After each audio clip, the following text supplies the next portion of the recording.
Council meeting, regular meeting of Tuesday, March 15th, 2022. This meeting will be held entirely by teleconference. The meeting is being conducted pursuant to recent amendments to the teleconference rules required by the Ralph M. Brown Act, allowing teleconferencing during a proclaimed state of emergency when local officials have recommended social distancing, that is AB 361. The purpose of AB 361 is to provide the safest environment for the public, elected officials, and staff while allowing for continued operation of the government and public participation during the COVID-19 pandemic. This meeting will be conducted via Zoom webinar, and live Spanish interpretation will be available within the Zoom platform. Members of the public are welcome to log into the webinar as attendees. During any public comment portions, attendees may use the raise your hand feature and will be called upon and unmuted when it is their turn to speak. If joining by phone, use *9 to raise your hand and *6 to mute and unmute yourself. And could I please have a roll call for tonight's meeting?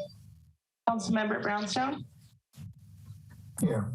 Councilmember Jimenez? Here. Councilmember Rohrbach? Here. Vice Mayor Penrose? Here. Mayor Reddick? You have a quorum? You're muted, Mayor Reddick. Wonderful. Could I have a motion and a second to approve the agenda? Don't move. Second. Roll call, please. Councilmember Brownstone? Yes. Councilmember Jimenez? Yes. Councilmember Rohrbach? Yes. Vice Mayor Penrose? Yes. Mayor Reddick? Yes. Motion carries. Okay, we're moving on to a public forum. This is your opportunity to address the council on matters that are not on the regular agenda. Because we have a very heavy agenda this evening, I'd like to limit public forum comments to 2 minutes. Jessica? And Madam Mayor, I don't believe you have asked for the announcement on Spanish interpretation function. Oh, that's right. Apologies for that. Kimberly Larios, could you please give instructions for Spanish interpretation? I can do that. Okay, I was going to ask if you could hear me on here, but if you want to do it, that's fine. I can. So our two interpreters this evening are Nicholas Lestovich and Kimberly Larios, but Nicholas will be giving the instructions this evening. Thank you, Nicholas. Thank you. Can you hear me? Yes, yes, perfect. Thank you, Madam Mayor, honorable city council members, city manager. I will gladly do that. La reunión de hoy será interpretada al español. Para acceder al canal de audio en español, por favor haga clic en el botón de interpretación que se encuentra en el icono del globo o un mundo en la barra de tareas de Zoom. Aparecerá un menú y entonces usted podrá seleccionar el idioma español. Thank you, Madam Mayor. Gracias, Nicholas. Okay, so sorry for that oversight. Moving back to public forum. Again, this is an item for public to address the council on items that are not on the regular agenda. And I will be limiting comments this evening to 2 minutes per person. So Jessica, could you open up comments from the public? Yes, thank you, Mayor. Our first speaker is Michael Ferrara. Mike, you have 2 minutes.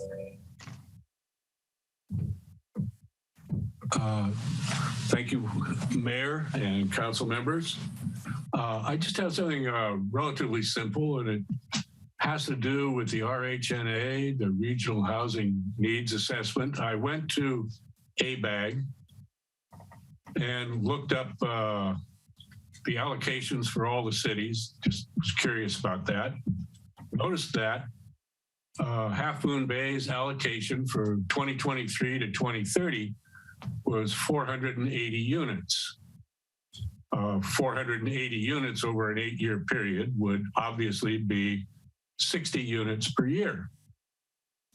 But the reason that was curiosity to me is that 1% is 46 units per year, not 60 units per year. And Measure D, passed by the voters and certified by the Coastal Commission, calls for 1% with an additional 0.5% discretionary by the council. So what it seems to me that ABAG has decided that it can tell the city that you don't get to be discretionary, that you must do a certain quantity. That doesn't quite settle with me. I'm not sure if your council has pondered that ever, but I just wanted to present that tonight as a bit of a mind boggler that ABAG would think it has that kind of authority over you. Thank you. Mike, I'll ask Jill to just briefly respond after everyone else gets a chance to speak. Our next speaker is Crystalline Geet. Hi, everybody. I just wanted to say thank you to everybody who has donated to our Coastside Teacher Appreciation that we had a couple weeks ago. We had a record-breaking number of teachers sign up for donations this year. The previous record was 102 teachers, and we have 147 Coastside teachers. And so we've been able to raise donations for them through the help of Hassett Ace Hardware and community members for about 100 of them. So we have about 47 to go. But so many people have donated $100, and it's just amazing, and we love it. And thank you, everybody. Thanks, Crystalline. Vice Mayor, you have a question?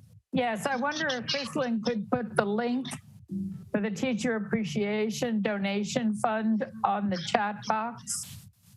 I don't think we have a chat box at our meetings. But we don't. We don't have a chat box, but we can add the link to our e-news going out this week. Thank you. I have no other hands raised, Mayor. Okay. So I'm bringing us back to, Jill, do you have a brief comment to Mike Ferreira's point about Measure D and Marina? Sure. Thank you, Mayor Ruddock and Council. In response to the comment about the ABAG, the reference was to Regional Housing Needs Allocation, or RHNA, for the next housing element cycle. ABAG assumed that the city's sites that are within the downtown area and then therefore qualifying for the bonus allocations within downtown would be primary for our development intent, and that is consistent with the recently certified local coastal land use plan. The city did write a letter on giving some feedback about the allocation process. I just would like to reassure council that with Half Moon Bay's RHNA doubling from cycle 5 to cycle 6, we are in the same boat as everyone else, although we have probably not taken as great an increase as many other cities within San Mateo County.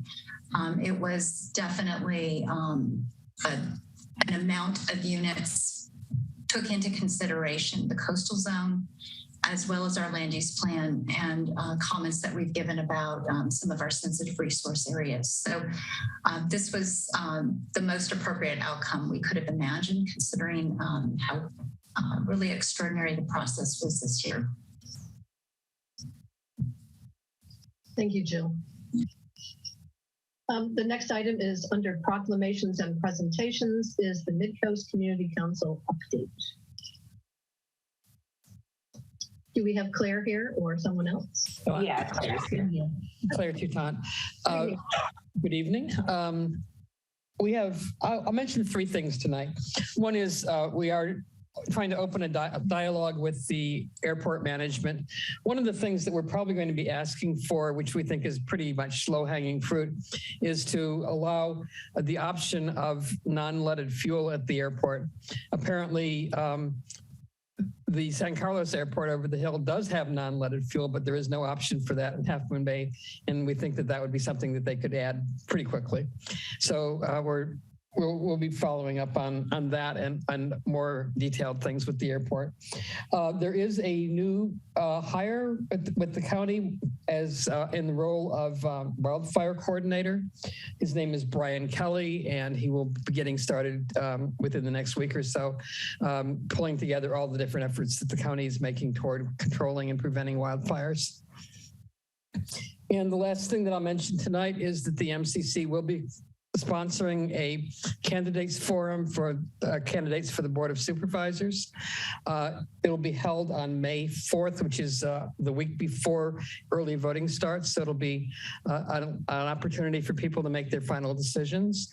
I'm hoping that we can coordinate publicity for this with the City of Half Moon Bay and with other groups on the coast side. So we're looking forward to that. And I'm happy to take any questions. I just have a brief one. I don't know, has anybody from the Mid-Coast Community Council spoken to the CCAG Airport Land Use Committee about the leaded fuel issue? I'm not sure who you're referring to. The San Mateo County City and County Association of Governments has, many subcommittees, and one of them is an airport land use committee that deals with Half Moon Bay Airport and San Carlos Airport. And I think there was one other one, but I can't remember. But so they make decisions about, development next to the airports and other things related to these small airports. So you might just want to bring that to the attention of the CCAG Airport Land Use Committee. I believe Robert Brownstone is assigned to that as well. So I think that might be a venue for you. Oh, that's helpful. We do have Gretchen Kelly from the airport operations coming to one of our meetings in the next month. And but I hadn't known about this other avenue, so I'll look into that. Thank you. Yeah. Okay, any other questions for Claire? Okay, hearing none. I'm going to forego Mayor's announcements of community activities this evening because of the big agenda that we have. So I will ask our city attorney to report out from recent closed session meetings. Yes, thank you. The council met in closed session before this meeting to discuss one item, which was conference with legal counsel, existing litigation. This is the case of City of Half Moon Bay versus Granada CSD and Montera Water and Sanitary District. The council did take reportable action during the closed session. The council voted on a motion to appeal the February 7th, 2022 trial court decision, which granted summary judgment to Granada and Montera, denying it to the city. That motion was approved on a 3-2 vote, and I am required by the Brown Act to provide the specificity of the councilors voting in favor of that motion to appeal were Mayor Reddick, Vice Mayor Penrose, and Councilmember Brownstone. Then the noes were Councilmember Rohrbach and Councilmember Jimenez. And that's the end of my closed session report out. Thank you, Catherine. Okay, moving on to city manager updates to council. And I don't see it on your list, but we might just remind people about the CARES kickoff tomorrow in addition to these others. Thank you, Madam Mayor, members of the council. I was planning to do that. A couple of announcements, some positive events that are happening. So last week, I wanted to just note that our Congresswoman, Jackie Spear, took a tour of our Coast House facility. And I would just want to say that was a great event. She was very engaged. She was impressed. She had plenty of time. She was not in a rush. And county folks were there. Members of Life Moves were there. City staff, obviously, some other folks, just well attended. Our mayor and vice mayor were there. The county manager, Mike Callaghy, was there. And for a lot of us, I think it was also our first chance to see the facility. And so I was equally impressed. I had never been through it before. And I just think, again, in less than a year, this facility was converted from a hotel that was shuttered during COVID into this wonderful coast house facility for homeless individuals, a transition house. And I was just most impressed with the work that the county did. Obviously, it was amazing to transition this in less than a year, but the work that the county did on the inside, kind of remodeling the space. Obviously, they had 54 hotel room units to work with, and they painted, new floors, new furnishing, and it was just amazing to me. The quality of the furniture, very nice, very practical, very warm, just had a nice feel to it, and very clean. This was just probably the cleanest facility I think I've ever seen in my life. It was just truly amazing, and it was just so nice to see everyone making similar comments, and our Congresswoman being just so impressed with the facility. I just thought was just a great acknowledgement for the work that your council's doing in this area, one of our priorities, and for the entire community to step up and kind of embrace this facility as a need in the community, and it's just being so successful. So there was a little write-up in the San Mateo Daily Journal last week after the event, and then today I was really blown away that the San Francisco Chronicle did an extensive write-up, and I'm told it's going to be on the front page of their printed version, their printed edition. We'll see if that's true. So I encourage people to check that out online. Just a great write-up. Jackie was able to meet one of the clients there, Joe, and Joe told his story, and it just really put a human face on this effort that goes back over a year. And so encourage people to check that out. Just a very positive thing. And then, as the mayor mentioned, another positive event coming up tomorrow. We're really excited about it. Tomorrow we launch the CARES program. I have to keep looking at my crib note, but I'm getting there for what the acronym is. CARES, Crisis Assistance Response Evaluation Services. Say that 10 times. We noticed that other people in the state seem to be using that acronym, but I think we used it first, or El Centro de Libertad did. So very exciting. Our deputy city manager, of course, has been the lead on this and just done an impressive job getting ready for this. This has been a major priority of the council. Just great work on acknowledging this need and then directing us to do it. And then a lot of things kind of fell into place. And so tomorrow we encourage all the public to come. It's 12 o'clock to 2 o'clock at Shoreline Station. It's in the parking lot, kind of the southern corner of the parking lot, near the mini mart. In that corner, El Centro de Libertad has their office near there. It'll be outside. It's going to be just a great event. They have a van. They have the staffing ready to go. We'll have some speeches. The mayor will speak, and we have a few others speaking, and then we will officially cut the ribbon and launch the program, and they will immediately go into work at that point. So I don't want to give it all away tomorrow. Please come. That was my spiel, to get as many members of the community to come to that event tomorrow, because it's really, really exciting and just an indication of priorities getting done by this council. Maybe switch to next slide. So a third priority, I guess, and another exciting launch is the conclusion, at least, of the planning phase of our Coastside Recovery Initiative. And you might recall that this also big priority of the council last year, started a little over a year ago in the middle of the pandemic. I think we felt at that point in time that we were coming out of it as vaccines started to come. But then, as everyone knows, it dragged on for another year. But that really showed that we started this effort, I think, at the right time. And just a wonderful effort. We've reported on it several times. A committee was formed of 17 members of the community. And then our staff member, Karen Decker, and another individual we hired under contract, Erica, have worked on this tirelessly to have meetings, engage with the community, and put together an economic recovery plan that's going to work for this city to bring us out of the pandemic and do it in an equitable, vibrant, and resilient way. What you're seeing there on the right-hand side of your screen is the cover of the document that was produced from this effort. I'm actually holding a copy, if you can see it.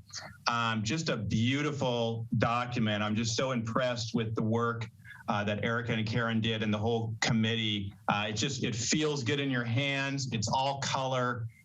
It's well written. It has just incredible amounts of data and information and stories and photographs and quotes, and of course, recommendations that are for long-term potentially, and will really be a blueprint, I think, for the Coast Side and Half Moon Bay for recovering and developing our coastside economy in a way, as is said here, that is equitable, vibrant, and resilient.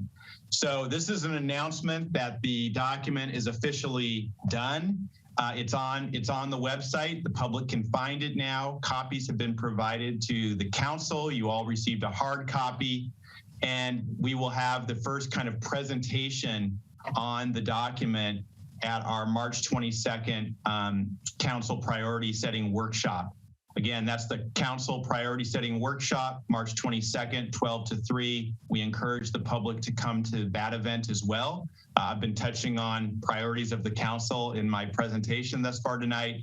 Well, the purpose of this workshop is for the council to talk about priorities for next fiscal year. So we felt that having a presentation on this wonderful document and work that was done this year was a good way to get people's wheels turning and get the council thinking about implementing this document and what's going to be important for the community looking forward next year, 2 years, and beyond. So again, special thanks to the Recovery Task Force, 17 members.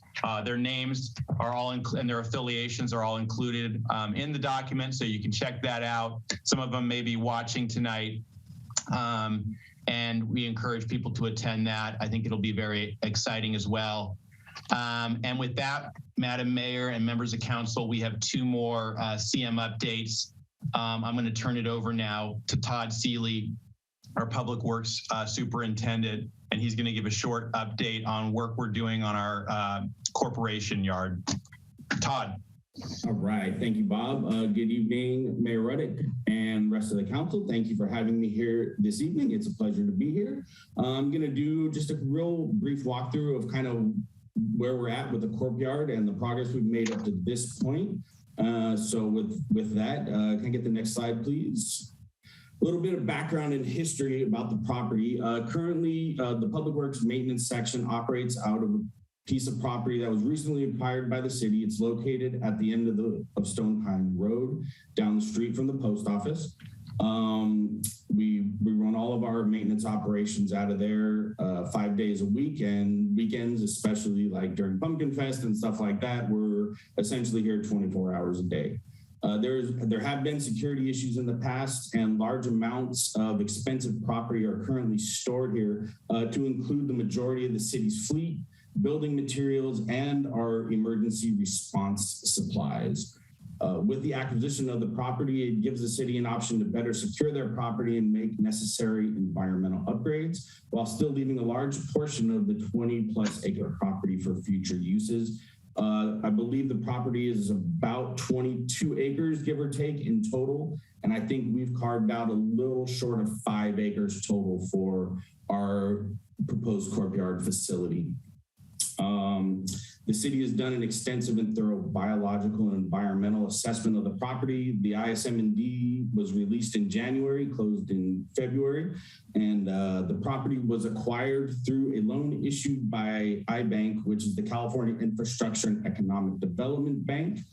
With that, they have pretty stringent requirements about the timeline that we have to have this work done in. I believe they set it at a year. So we closed somewhere in August of last year, and they want us to have the improvements done by August 22nd of this year. So we are definitely up against it. Next slide, please. I hope that this works. Obviously, it's not a very big slide. Can you roll the cursor over where the house is? Just a little to the right. So currently we operate out of an old farmhouse. It's a 3-bedroom house. That's where our operations are based out of. The majority of our equipment is currently stored inside connexes, shipping containers, whatever you'd like to call them. And we have a trash pile that's basically open to the elements so critters can get in there and rainwater, and it's just not an ideal setup. So what we are proposing would be to actually pave the road all the way down from Stone Pine, add trash facilities that are covered to protect them from rain and prevent contamination in the stormwater runoff, a paved parking area for employees and a paved parking area for city vehicles. And in a future phase, we are going to look at adding a large storage facility. We call it the superstructure. Some have mentioned that it looks like a circus tent. I am not the judge of what people want to call it, but that's neither here nor there. And that's shown in the next slide. So this is a 6,750 square foot storage facility. It will have doors on a rolling door on one end and a rolling door in the middle, so we can drive city vehicles in, and most importantly, keep the majority of our equipment out of the salt air. Salt air is very, very caustic, and it just damages our equipment faster than we can maintain it. So having this facility and having a place to actually keep the majority of our supplies is gonna be amazing when we can finally get this built. Next slide, please. The benefits of the facility we feel are actually pretty good. We're going to be installing a new solar array, which will ensure the existing buildings and new storage structure will be net zero energy. Will allow Public Works to move materials, bins, and trash piles out of the riparian area. Provide safe and secure storage of city-owned assets, control dust on the property, and provide safe migration corridors for endangered species known to live on or near the property. I believe that the technical term that the consultant that we hired to figure out a plan for the California red-legged frog is a toad tunnel. So I've never heard of a toad tunnel before, but we're pretty excited about that. And it will take up minimal space to allow for future projects, future city projects on the property. Next slide. Oh, actually, that's, there we go. The project will be taken to the Planning Commission next Tuesday, actually, for CDP and project approval. Construction hopefully will begin early in summer with a completion date of late July, early August. And when construction is complete, we are very hopeful that we will be able to host a Public Works / community open house at our new facility in September. That would also include a barbecue, and all members of the public would be welcome to that. They can come see what we do. Backhoe bowling is a real thing, and it's quite fun. The city council was gracious enough to allow us to acquire a new backhoe last year, so we definitely would like to show off our shiny new toys as well. With that, I will open it up if there's any questions about what we have going on. Way cool. Anybody have questions for Todd? Joaquin. Good question. So you only going to have access to the courtyard through Stone Pine, or is there access from 92? Only from Stone Pine, Councilmember Jimenez. We have an emergency access point that we can get to from Highway 92, but from a safety perspective, having a bunch of city vehicles making a left turn onto Highway 92 all day long without a signalized intersection is just, it would be pretty unsafe. So we technically do have an access point out that way, but we're not looking to signalize anything on 92 right there right now. So there's no way to access via Spanish Town to the east? So the way that the property lines, we actually, this part of the parcel that we acquired actually gives us enough space to drive a vehicle through there. So we can theoretically access through it. That is what we consider our emergency access. So for fire and stuff like that, that's the primary use of that road right now. Thank you for that. Anybody else? Joaquin, do you have another question? I see your hand is still up. I was up on the same question. Okay. Thank you. Thank you very much, Todd. Great project. And Madam Mayor, we have one more update, Jennifer Chong. Thanks, Bob, and good evening, City Council and community members. I just have two quick updates from your sustainability programs, your environmental sustainability programs, rather. And one is just to remind folks that we are still providing the Beverage Container Recycling Center pilot project behind CVS. The city received a grant from the state, one of 5 grants from the state, to pilot some beverage container recycling programs. And so this has been open since, I want to say, late last year, summer last year, and it's currently scheduled to close June 30th of this year. So we have about 3 more months of this program before it technically runs out of funding.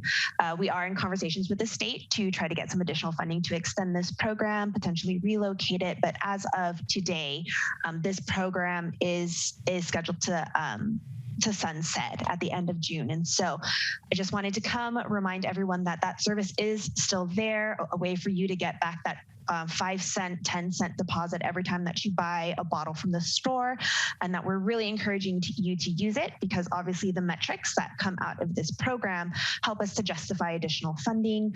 So please, it's open to everyone on the coast side. It doesn't cost you anything. It's open Fridays, Saturdays, and Sundays from 8 a.m. to 4 p.m. With a 1-hour closure for lunch. And one exciting thing that I did want to just flag for the community is that we were able to get the state to actually increase the amount of material that you can redeem at any given time. So previously you were capped at 25 pounds total, and 250 for glass bottles, which, we heard from some folks was just not enough when they're accruing all this, especially if you're coming up from, from down in Pescadero, if you're coming up and redeeming, sometimes you have more material. And so we were able to get them to actually change the legislation to allow us to redeem more than just that minimum amount. So if you have, a bunch of items that you've been storing, please bring it Friday, Saturdays, or Sundays through the end of June. And if we do extend this program, I'll absolutely come back and give you all that update at that time. The second announcement that I have today is just to announce our annual Earth Day essay contest. For the past 4 years, we've been running this essay contest, minus one, 2020 when COVID first hit, we transitioned a little bit, but we're happy to bring this back again. Our essay prompt this year is, what is California doing to reduce its short-lived climate pollutants, and why is it important to me and my community? Some of you that have heard a lot of my SB 1383 conversations might see the connection here. We're really hoping that this is an opportunity to get our young people to understand how legislation ties into local policies, local politics, and also why it really matters to them. This was an effort the state has taken on to really set them up for success moving forward. And so we thought it was an appropriate prompt for this year. As a reminder, this essay contest is open to seniors in high school. And you can either be enrolled in Half Moon Bay High, Pillarcitos High, or if you're, going to a private school over the hill or homeschooled, as long as you're a resident of Half Moon Bay, you're still eligible. So please go to the website, hmbcity.com/Earth Day Scholarship. It has the application, the prompt, and it has a bunch of links to resources and summary pages that will help you answer this essay. So if you have no idea what you want to write, go to the website. We have resources there to really guide you and help you just learn about the topic, because we know that it's intimidating, but it's also very important, and you'll be hearing more and more about this topic as the year continues and for years to come. Applications are due Friday, April 22nd, which is Earth Day.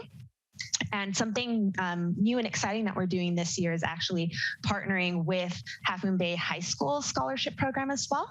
And so we're working with their scholarship coordinator to try to get the word out, promote it among their seniors.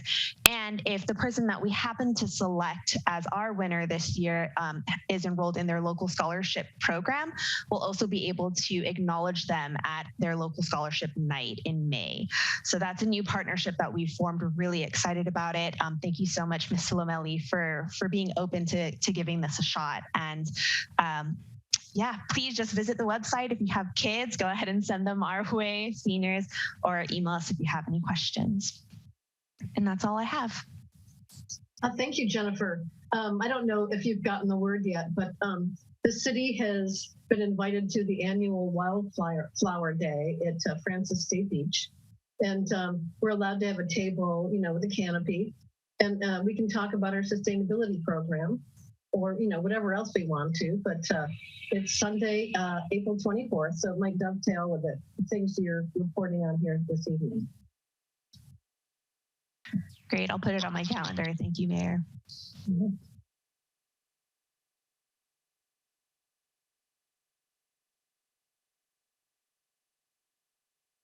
Is there anything else, Bob, to report on? Oops, I was muted. That concludes our city manager update for this evening. Thank you, Madam Mayor. Okay, so I would entertain a motion in a second to approve the consent calendar, unless somebody wants to pull an item. So let me know now if you'd like to pull any of the items under consent calendar. I move that we approve the consent calendar. Is there a second? Thank you. Could we have a roll call, please? Councilmember Brownstone? Yes. Councilmember Jimenez? Yes. Councilmember Rohrbeck? Yes. Vice Mayor Penrose? Yes. Mayor Reddick? Yes. And I'm going to call for a 5-minute break right now before we launch into item 2A.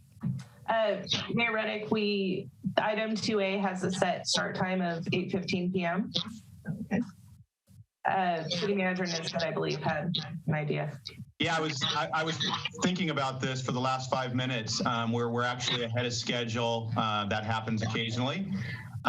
We just didn't expect it to happen. So by law, the hearing on redistricting has to be set for a specific time based on how those hearings were going previously and how our meetings normally go. We thought 8:15 was appropriate. So we are 35 minutes ahead of schedule. So I think the council has a couple choices. We could take a 35-minute break, or in the alternative, if the council wants to move an item up, we could look at the choices on other business. And I believe with a proper vote, you could move up one of those items. So on other business, you have the housing discussion, which very well could be longer than 35 minutes. You have the appointment of a planning commissioner, which is a short item. And then you also have a presentation from an outside person. I think that person was told approximately what time to come. So we'd have to check with Councilmember Jimenez on that. But I believe those are your options at this point. Well, I would recommend that we take item 3C. I still would like a 5-minute break. But I'd be happy to make the appointment to the Planning Commission. And if the speaker's not here on 3B, happy to wait. But that's an important discussion. Any opposition to that scheme? I'd recommend a motion to move that item up. Okay. I move that we move item 3C up in our agenda tonight, following a 5-minute break. Second. Roll call, please. Councilmember Brownstone? Yes. Councilmember Jimenez? Yes. Councilmember Rohrbeck? Yes. Vice Mayor Penrose? Yes. Mayor Reddick? Yes. Motion carries. So see you, let's say see you at 7:50. That should give us plenty of time. All right. See you.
Ms. Harvey and Deborah.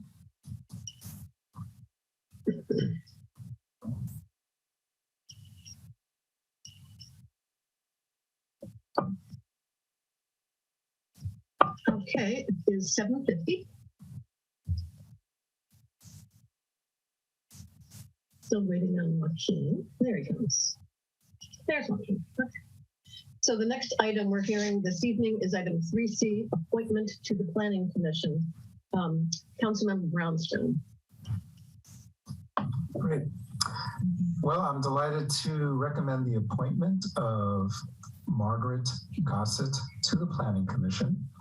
She will be replacing Sarah Polgar for the remainder of her term on the Planning Commission. Margaret, I asked Sarah Polgar to help me recruit folks who would continue Sarah's wonderful legacy on the Planning Commission. And Sarah, after doing a due diligence search, thought that Margaret would be fantastic. And I agree. Margaret, who lives in Alsace-Lorraine, she has a very impressive background. She's a scientist, she's a chemist. She was a research chemist for a number of years. And she was also a quality assurance compliance manager for a number of years. And she comes to us, she originally lived in New Jersey, where she was an environmental commissioner in Mountain Lakes, New Jersey. And when I spoke to her, she actually had quite some very impressive experience negotiating with folks in industry and environmentalists. And it was somewhat of a conservative town. And she was very diplomatic in getting private sector businesses to agree to environmental regulations, and was able to get them to see how it really benefited their own businesses as well as the community. While she was in New Jersey, she also updated and published. She led an award-winning project for the installation of a riparian buffer on a public lakefront, and served as an environmental commissioner for about 5 years there. Now she's here. She is, one of the things that also impressed Sarah was that her level of volunteerism. She is a CERT co-leader in Alsace-Lorraine, and she's also a docent in Año State Beach at the Elephant Seal Rookery. So she is a wonderful person, and I'll also read you. Someone wrote a very nice reference for her as well, and I appreciated it. And what she said about Margaret, another fellow Alsace-Lorraine resident, I believe. She said, Margaret has a strong understanding and respect of the planning process, zoning and building rules of Half Moon Bay. Before she moved to Half Moon Bay, she was an environmental commissioner for a town in New Jersey. Margaret recognizes that Half Moon Bay is a healthy place to live, and she has a respect for the environment and is fully cognizant of building a safe, healthy, thriving, and resilient Half Moon Bay, where everyone is living with nature in new and powerful ways today, and will continue to do so for generations to come. Margaret is also mindful of the rights of private property owners, but she also understands the importance of ensuring that Half Moon Bay maintains its historic character and quality of life in the face of a rapidly changing San Mateo County. Couldn't have put it better myself. So thank you for that reference. And I'm ready to move that we appoint Margaret Gossett to our Planning Commission. I'll second that with pleasure. Could we have a roll call, please? Councilmember Brownstone, Yes. Councilmember Jimenez, Yes. Councilmember Rohraback, Yes. Vice Mayor Penrose, Yes. Mayor Reddick. Yes. Motion carries. Welcome, Margaret. If you're here and listening.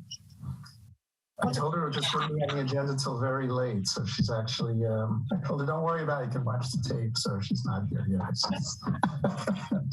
it's only 7:56, so we have 19 minutes to use. What can we do? Do any of the other items lend themselves to starting and then continuing after we have to, until after our redistricting ordinance, or not? Madam Mayor and Councilmember Brownstone, I think it's certainly feasible. I think your city attorney will advise that you could certainly do that. Also, the law does allow you to, if you're in the middle of an item, allow that item to continue past the 8:15 mark. But given the number of attendees I see, that's growing actually, I assume for redistricting, I'm not sure that would be a good idea. Housing, and I would defer to Councilmember Jimenez on the person who is coming. I assume maybe the person's not here, so that might be tough. And I think that item is going to be about a half hour, so it'd be hard to break that one up. What about commission and committee updates? Yeah. And city council reports? Okay. Do we have any commission and committee updates from staff? Let me check. Matthew and Jill, we're taking this a little out of order. Do you have an update, Matthew, on Parks and Rec? I actually don't, because our Parks and Rec Commission meeting is next Wednesday, but I will plug it because at our meeting next Wednesday at 6 p.m.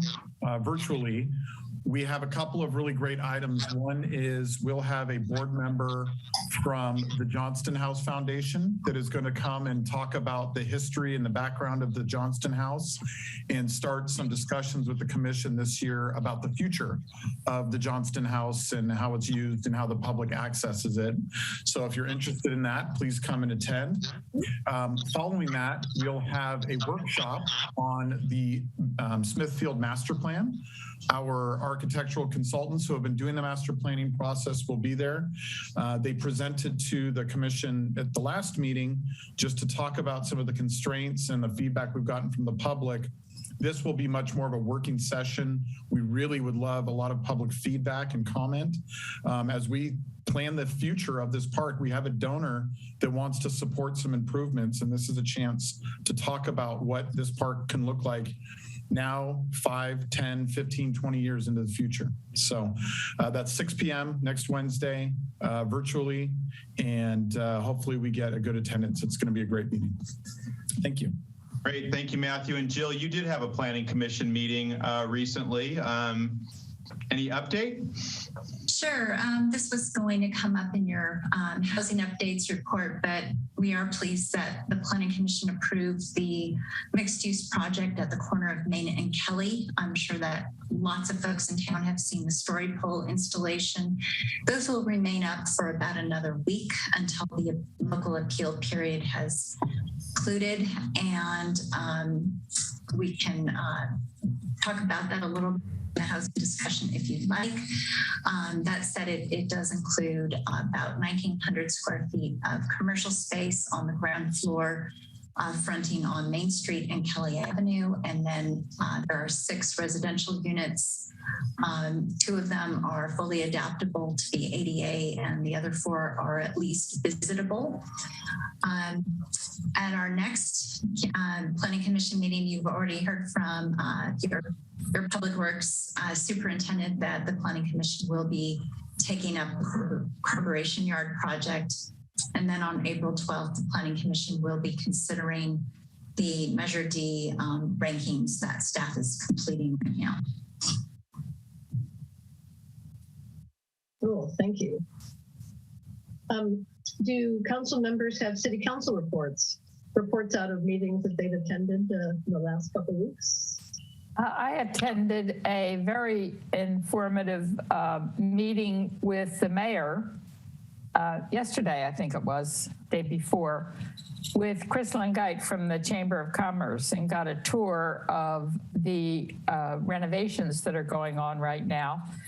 It is going to be a very, very exciting chamber. I think it is a chamber that's moving into the next century with us and is going to be very supportive of educating the general public in how to go about starting a business, how to work. They'll be working with the library on resume preparation and on the other things that people need to know if they're going to start a business.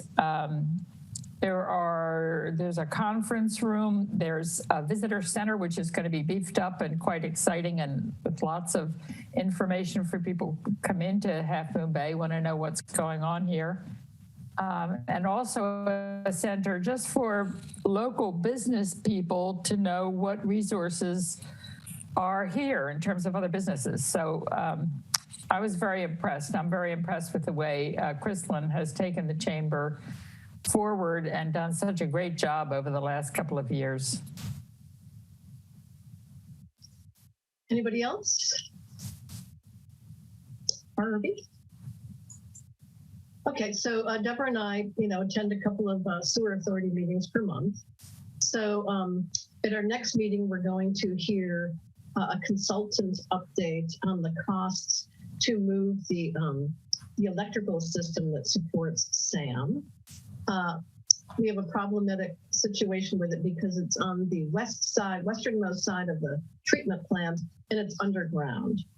And because groundwater will be an issue before sea level rise, and because there may be, flooding from Pilarcitos Creek during these atmospheric river storms we've been getting, we're looking at actually moving the electrical foundation of the plant to an above ground and location that's further east. And the cost has gone up. A 2013 study mentioned $1.5 million. It's going to be more like, I think, another $1 million on top of that, potentially even more. Something we might have to finance. So that's coming up. And we're in the middle of discussions of the capital improvement program for fiscal year 2022-23, and getting ready to present a draft budget to the member agencies.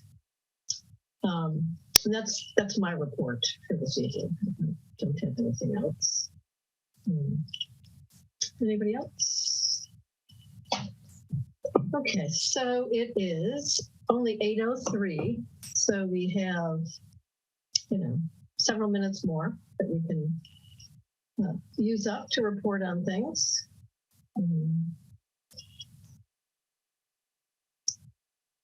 Well, I get to say that the vice mayor and I and our public works director, John Dowdy, and the city manager met with the general manager of the Coastside County Water District and two of their board members to discuss water issues. You may know that we're in the middle of a prolonged drought that's not looking like it's going to end anytime soon. So we met to discuss and hear about actually CCWD's plans for addressing midterm and long-term water supply. So we'll be hearing more about that, I think, during our priority setting session. But that was a really interesting meeting. And I attend the CCAG resource management committee meetings once a month, and we're getting regular updates from the Bay Area Water Consortium and SFPUC.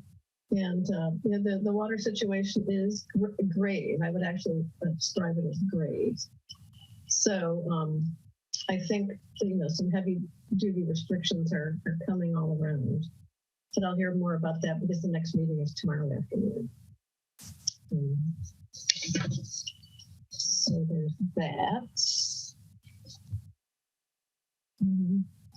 That's all I have, I think.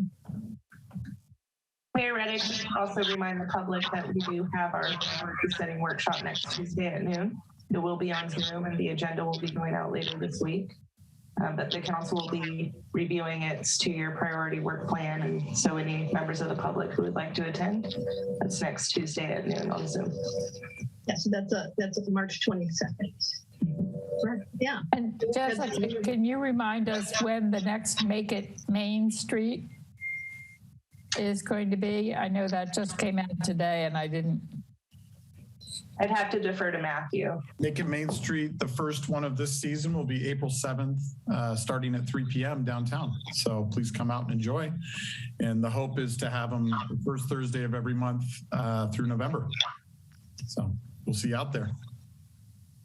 I've just heard from our public works staff that CCWD is having an important meeting on March 24th to discuss drought restrictions. So you might want to put that in your calendar. Also, I think the May Jazz and Wine Festival is still on, as far as I know. That's going to be a wonderful event. I think everybody's jazzed about wine, right? Jazzed about jazz and jazzed about wine. What's not to like? I know I'm going. And Victor has joined us. Hello, Victor. So Victor will be picking up some of the interpretation for the rest of the meeting. Nicholas has been doing a good job as well as your substitute was excellent.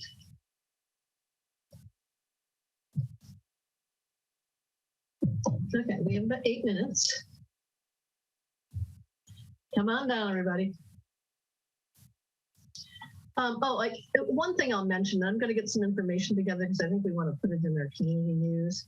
I met a woman with Life Moves at the meeting we had at Coast House, introducing Congresswoman Spear to the new shelter that we have. And there's a group that's forming that is collecting sundries and necessities to help out the folks who reside at Coast House. So it might be, sheets or socks, all kinds of things. So we're going to be putting together some information about that so that we can have a robust local public participation in that. There's actually a group right now that's been supporting various shelters around the county for several years now, and doing a wonderful job, getting clothes and toiletries and things like that. So we're going to be building our own local effort to take care of that. So more information on that will be coming. So that's a good deal. So, Madam Mayor, I see our consultant NDC has arrived, and I think Jessica probably needs 5 or 6 minutes to confer with her just to prepare for their presentation. So if staff could take another 5 or 6 minute break, and then we'll be ready to start right on time at 8:15. And I do see that we're even getting more members of the public ready for this 8:15 item. Let's take a 6 minute break and come back at 8:15.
March 15th, 2022. We are about to begin the ordinances and public hearings section of our agenda. We're going to now hear item 2A, introduction of an ordinance to amend Municipal Code Chapter 1.24 with respect to electing members of the City Council, redrawing boundaries, and sequencing of elections within the districts. And this meeting was slated to start at 8:15 p.m. sharp, and that's where we are. So I'll turn it over to staff. Thank you. Thank you. Good evening, Mayor and council members and members of the community. Tonight's item is the council's third and the city's fifth total map drawing public hearing in our 2021 post-census redistricting process. At the council's February 15th hearing, staff was directed to seek additional input on maps 504C and 503B, and most specifically from those voters whose votes would be deferred by either map. Staff put together a package which was sent to all affected owners and occupants within those deferral areas, which included a cover letter explaining why they were receiving the package, an FAQ sheet which covered many questions we had heard thus far, as well as both maps, the deferral maps, and our current district boundaries. We received many calls and emails with follow-up questions and clarifications, and received several correspondence emails for tonight's hearing, which were attached to the agenda packet. Staff has added an additional attachment, which included any emails received through 5 p.m. today. Additionally, we posted information on our social media channels, weekly e-news, a separate special e-news, as well as ads in the review on KHMB and with Coastside Buzz. Shalise Tilton from National Demographics Corporation is here again to present the two focus maps, as well as demographic and deferral acceleration information.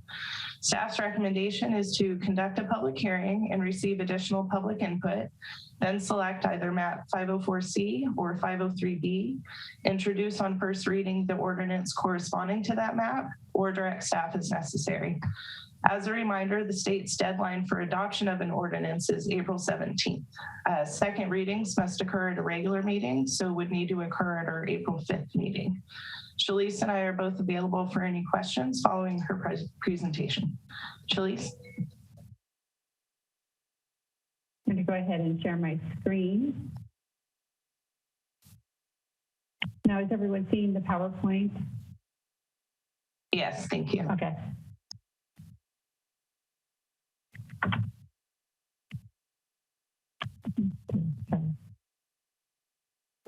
As Jessica mentioned, we are down to 504C and 503B.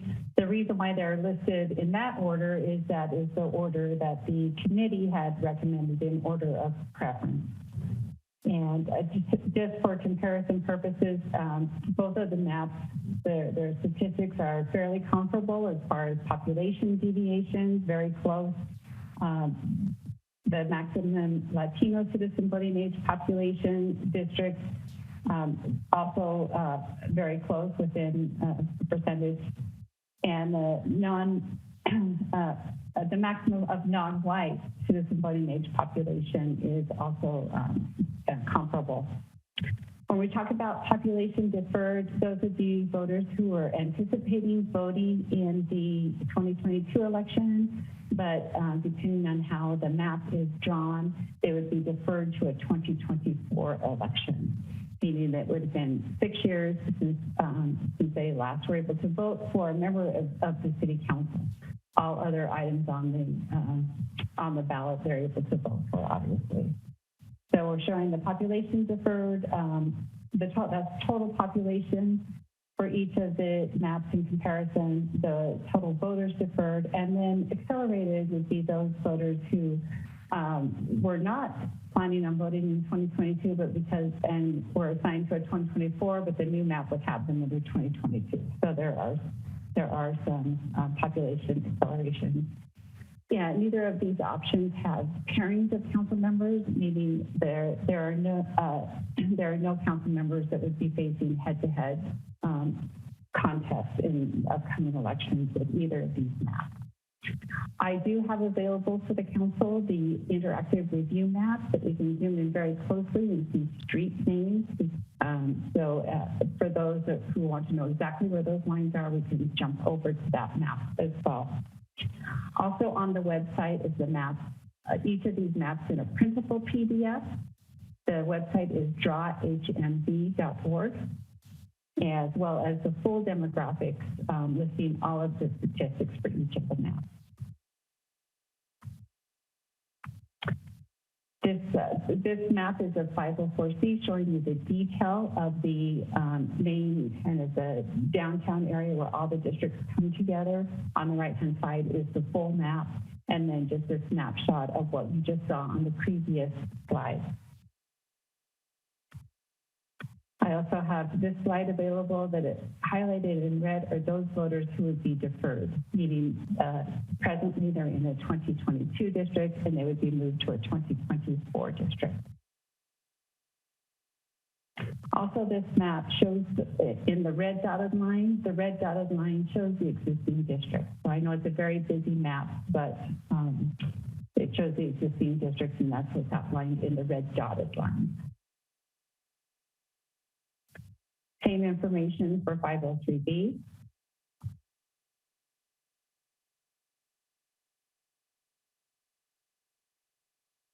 And this is the last of my slides. If you'd like, I could leave this on for a moment or while you ask questions or whatever is your preference, Mayor Reddick. Are there any clarifying questions from City Council members?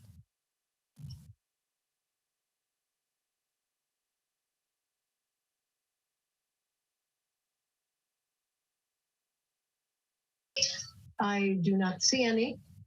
So I think we can open the public hearing and move on to take public comment. Because there are so many people attending and wanting to comment, I'm guessing, I'm going to limit public comment to 2 minutes per person.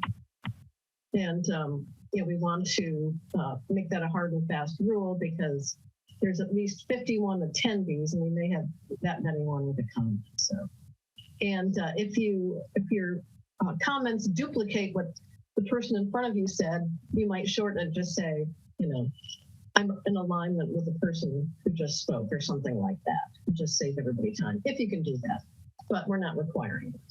Okay. We'll open the public hearing. Jessica, would you like to start comments?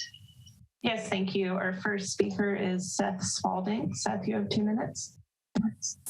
Hi, thank you. I would love if someone would be able to give us a kind of plain English understanding of what the trade-offs here that we're looking at, because for the layman who isn't familiar with this, redistricting and whatnot, it's hard to understand from the information that's been provided, how to choose one or the other. So what will be the significant impacts in terms of whether we choose choice A or B?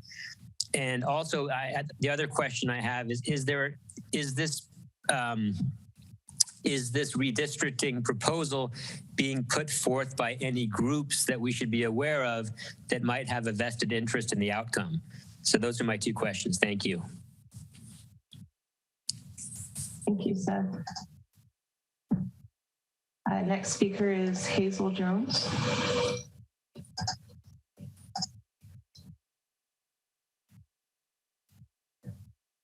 Hazel, could you unmute yourself?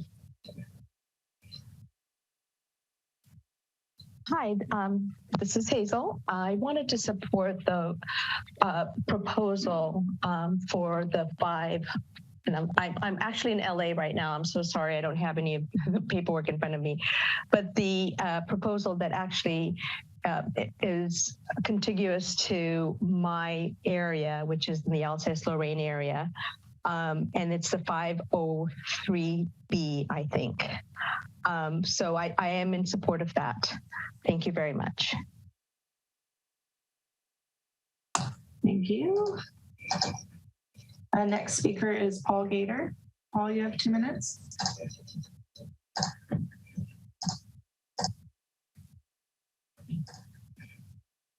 Paul, are you there? Jessica, right? That must have been a mistake. I had no intention of speaking. Oh, okay. Thank you.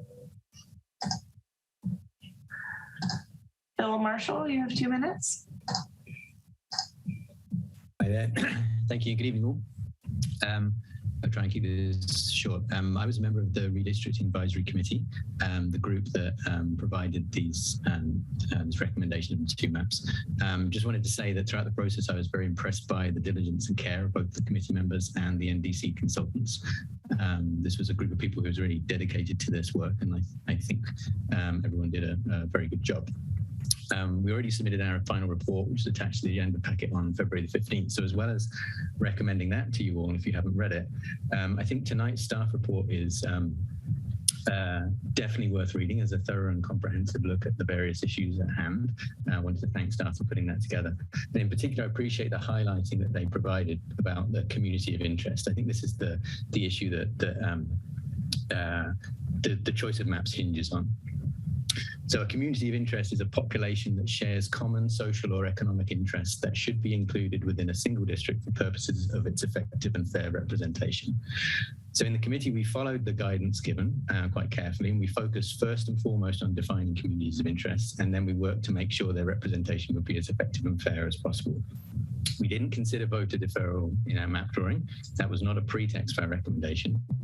Instead, we focused on communities of interest. And as well as the neighborhoods, geographic neighborhoods, we identified 2 socioeconomic communities of interest, the Latino community and the senior community. So then in the south of the city, we identified 3 significant groups of seniors and had to decide how they should be placed in districts. These 3 groups were Ocean Colony, Kenyatta Cove, and South Main. And we can quickly concluded, and were essentially unanimous on this, that when it comes to the majority of issues in front of the City Council, the Kenyatta Cove residents would have more interests in common with those in South Main than they would in Ocean Colony. And that grouping those 2 blocks of seniors in one district and Ocean Colony in the other made most sense for the city of Half Moon Bay. And so I wanted to get that out there as a summary of the reasoning of the committee for a preference for map 504C. Thanks very much. Thank you, Phil. Next speaker is Jan Hansen.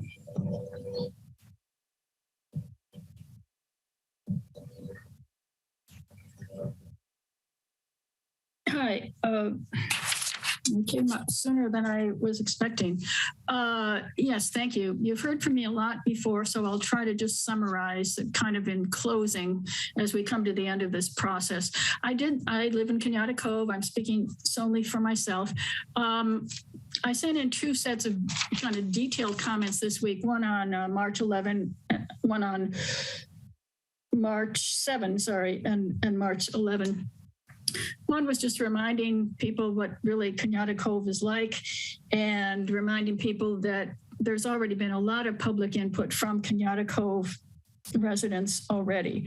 My email comment for this meeting focused on 2 things. One is I honestly cannot follow the logic that has been used in several of the decisions that have been made along the way, starting with December 16 and then ending up until just a few days ago. Based on one comment from a resident of Ocean Colony, the advisory committee decided to choose one map over the other, the one that would separate Kenyatta Cove out. I frankly haven't heard any other comments from people in Ocean Colony that were in favor of that. I failed to see the logic of what happened on January 19. I'm not a football fan, but it seemed like we kind of called the game at halftime and then called it final, said we're going to the Super Bowl. And there was input after that. There were decisions after that, but since it had been called final, I think that drove the rest of the process. Secondly, I'm running out of time.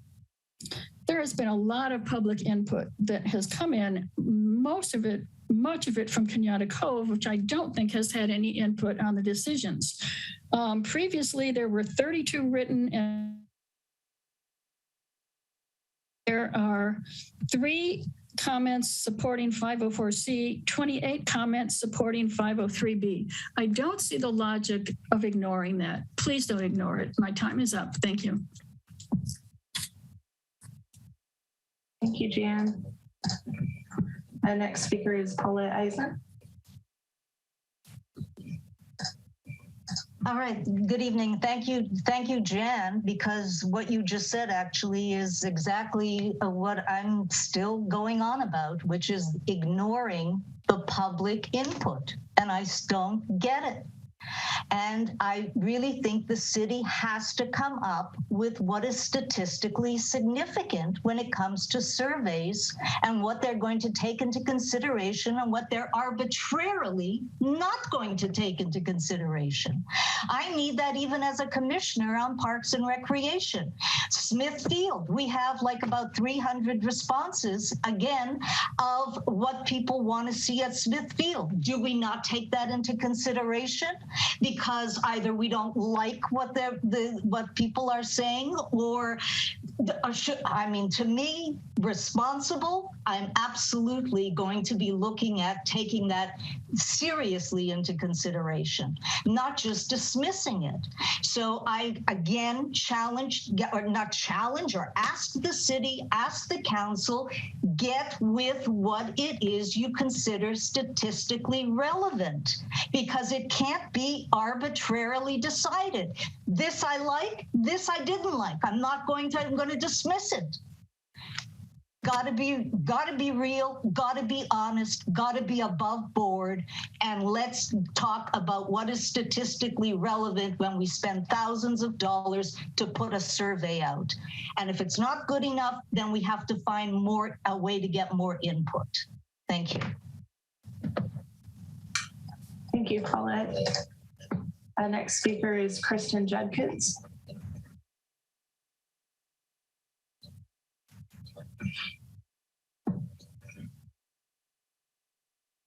Kristen, could you unmute yourself?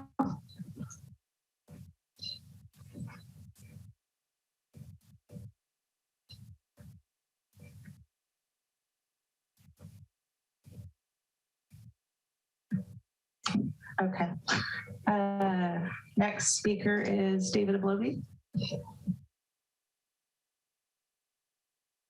Come on, little button. Can you hear me, Jessica? Yes, thank you. Okay. This may be truncated. I needed to shorten it and I didn't get time to do so. So be with me, please.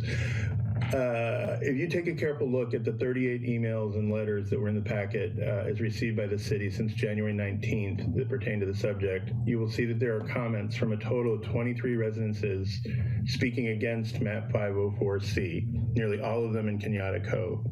Less than the 55 days since the council forwarded MAP 504C for its first reading, 0.124% of Half Moon Bay's total population was interested enough to drop you a message detailing their thoughts. Somewhat surprisingly, meetings were rescheduled, items were forced onto agendas, all on behalf of 1/500th of the city's population. In 2017, shortly after Donald Trump was elected and just after Mayor Ruddick had taken over as mayor, the public pushed the council to declare itself a sanctuary city. More than 300 people, mostly Latino, showed up at the Adcock Center to ask the council to declare Half Moon Bay to be a sanctuary city. That represented 2.5% of all residents in Half Moon Bay who showed up to plead their case. That night, when the Latino community was in desperate need, Mayor Ruddick had this to say: "I'm not going to approve this. Being a sanctuary city is virtue signaling, and I'm not going to go there." 5 years ago, 300 primarily Latino people showed up to plead for help from a very real threat, and it was virtue signaling. Well, in the present, the same mayor has gone on a crusade to trash and then overthrow the work of the redistricting committee, all at the behest of less than 25 non-Latino people in an economically stable neighborhood. It is critical that you reject these efforts to manipulate the system for personal benefit. The thing that the mayor and the people in Kenyatta Cove have in common is they are all working towards their own personal interests. For the residents of Kenyatta Cove, that's fine. That's what's called democracy. For the mayor, that's not fine. And you need to look past that and look at what the redistricting committee did, please, and adopt the map they recommended. Thank you. Thank you, David. I have no other hands raised, Mayor. Oh, I have one more. Hold on. Kristen Judkins. Hi, I hope you can hear me now. I'm sorry, my other computer speaker went out. We can hear you. Thank you. Thank you. I would just like to say that it's really apparent that Kenyatta Cove is very active and we're very engaged in this process right now. I did not hear really about this until not too long before the last meeting. And tonight, I'm hearing from a lot of our neighbors here. I'm hearing from a lot of neighbors out of our area that do not want to be redistricted at this time in the way that you have redistricted us. And I am please asking, along with Paulette and Jan and other members of Kenyatta Cove that I know have written you, that you please leave us in the district with Ocean Colony. We are right across the street from them, and it's silly to have us go downtown with the rest of the seniors. We have things alike, we have things different, but all communities do. We really don't want to be redistricted, and we would really like to stay in the district we're in. Please just acknowledge that you are hearing us and that we have not been speaking in vain. And I'm not hearing hardly anything from Ocean Colony, and I've spoken to people downtown. You've heard from some of those people tonight also, and you've gotten letters from some of those people. I did send a letter in, but for some reason it did not get into the packet. And I was kind of curious as to why, since the letter got in much later than mine did. So I'm asking again to please, take us into consideration. We are professionals and we are lawyers and doctors and nurses, and we have just as much right to vote as anyone else. And our vote counts as much as anyone else's in this city. Thank you for your time. Thank you, Kristen. I have no other hands raised, Mayor. And you are muted. I'm going to close the public hearing and bring it back to council members. I'd first like to ask either Shalise or Jessica, potentially Catherine, to answer the question of Seth Spalding about, the trade-offs involved in selecting one map or another. He wasn't sure how he should make that his own personal decision about that, and what are the factors he should use to make his own decision. Shalise, could you take that? Certainly. I know one of the questions is if there was a particular group that was supporting one map over the other, and the answer to that is no. The maps were evaluated at length by the committee, just based on map number. There was not any organized group that was out supporting any of the maps. In fact, those numbers, those maps, 504C and 503B, were actually variations of the original maps that were submitted based on committee input. So there was not a particular group behind any of those numbers. As far as the trade-offs between the two, it's just as, and I can, if it's helpful, I think to share my screen again. You can see. And it's just as we're hearing from the comments, there's a different treatment in the communities of interest.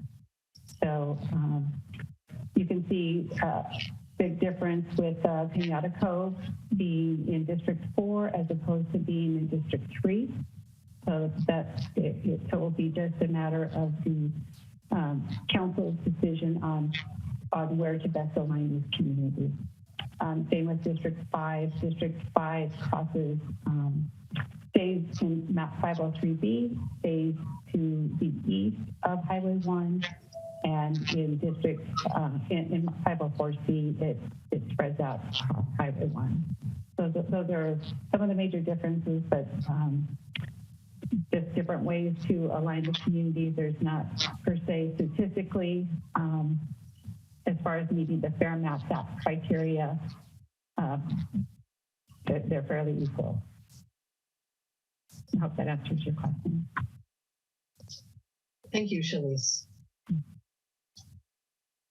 Could we I would also add to feel free to email me, and I'm happy to explain the process in more depth and how we got here. It seemed like that was part of his question as well. And so I'm happy to go over that with anyone who has additional questions. Thank you, Jessica and Shanice. Okay, would you like me to stop sharing my screen, or is this helpful to have up? Let's stop sharing for the moment, but we might want to call it back up depending on council preferences. So I'll bring it back to the council for comment.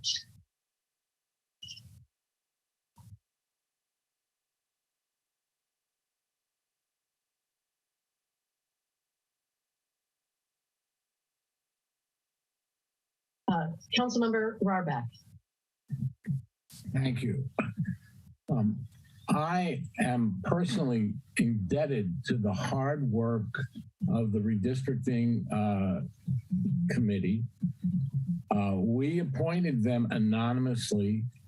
They came from all over the city. They worked really hard. I watched the meetings after the fact. I was told not to come to meetings, but nobody stopped me from watching it on TV. And I was really impressed with their intelligence, their concern for the entire city, and their work was really first rate. They thought about what would really keep communities of interest together. It's a very difficult thing to do, but they worked at it. When we started this process, we appointed them anonymously because we wanted to keep our fingerprints off the process. And the committee came up with a unanimous recommendation, which in itself was unusual that they all agreed.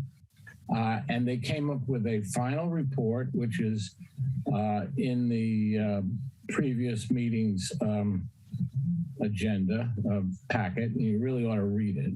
They explained the reasoning that they had about keeping communities of interest together, in particular Pinata Cove with South Main Street, which I thought was pretty brilliant that they came across this idea. We've heard a lot about voter deferrals and people in Pinata Cove claiming that their vote is being stolen. They've been disenfranchised.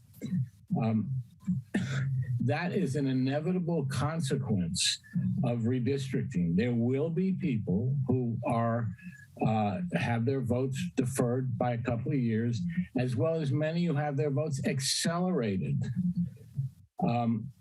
And that should not be a criterion for how we do the redistricting. That's really a question of sequencing, not picking a map.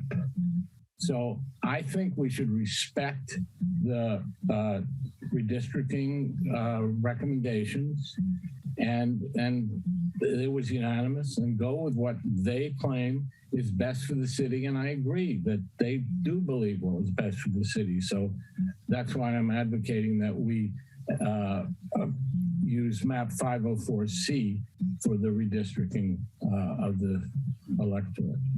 Thank you. Vice Mayor.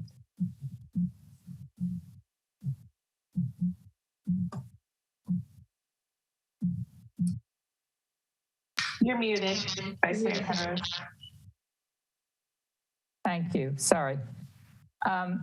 Very impressed with the work that the redistricting committee did. It was a group of very intelligent, very well-informed, very hardworking folks who represented our city and did a good job at it. I think NDC is an impeccable firm, and they have done a great job in advising our redistricting committee. So I want to thank everyone for the work that they've done.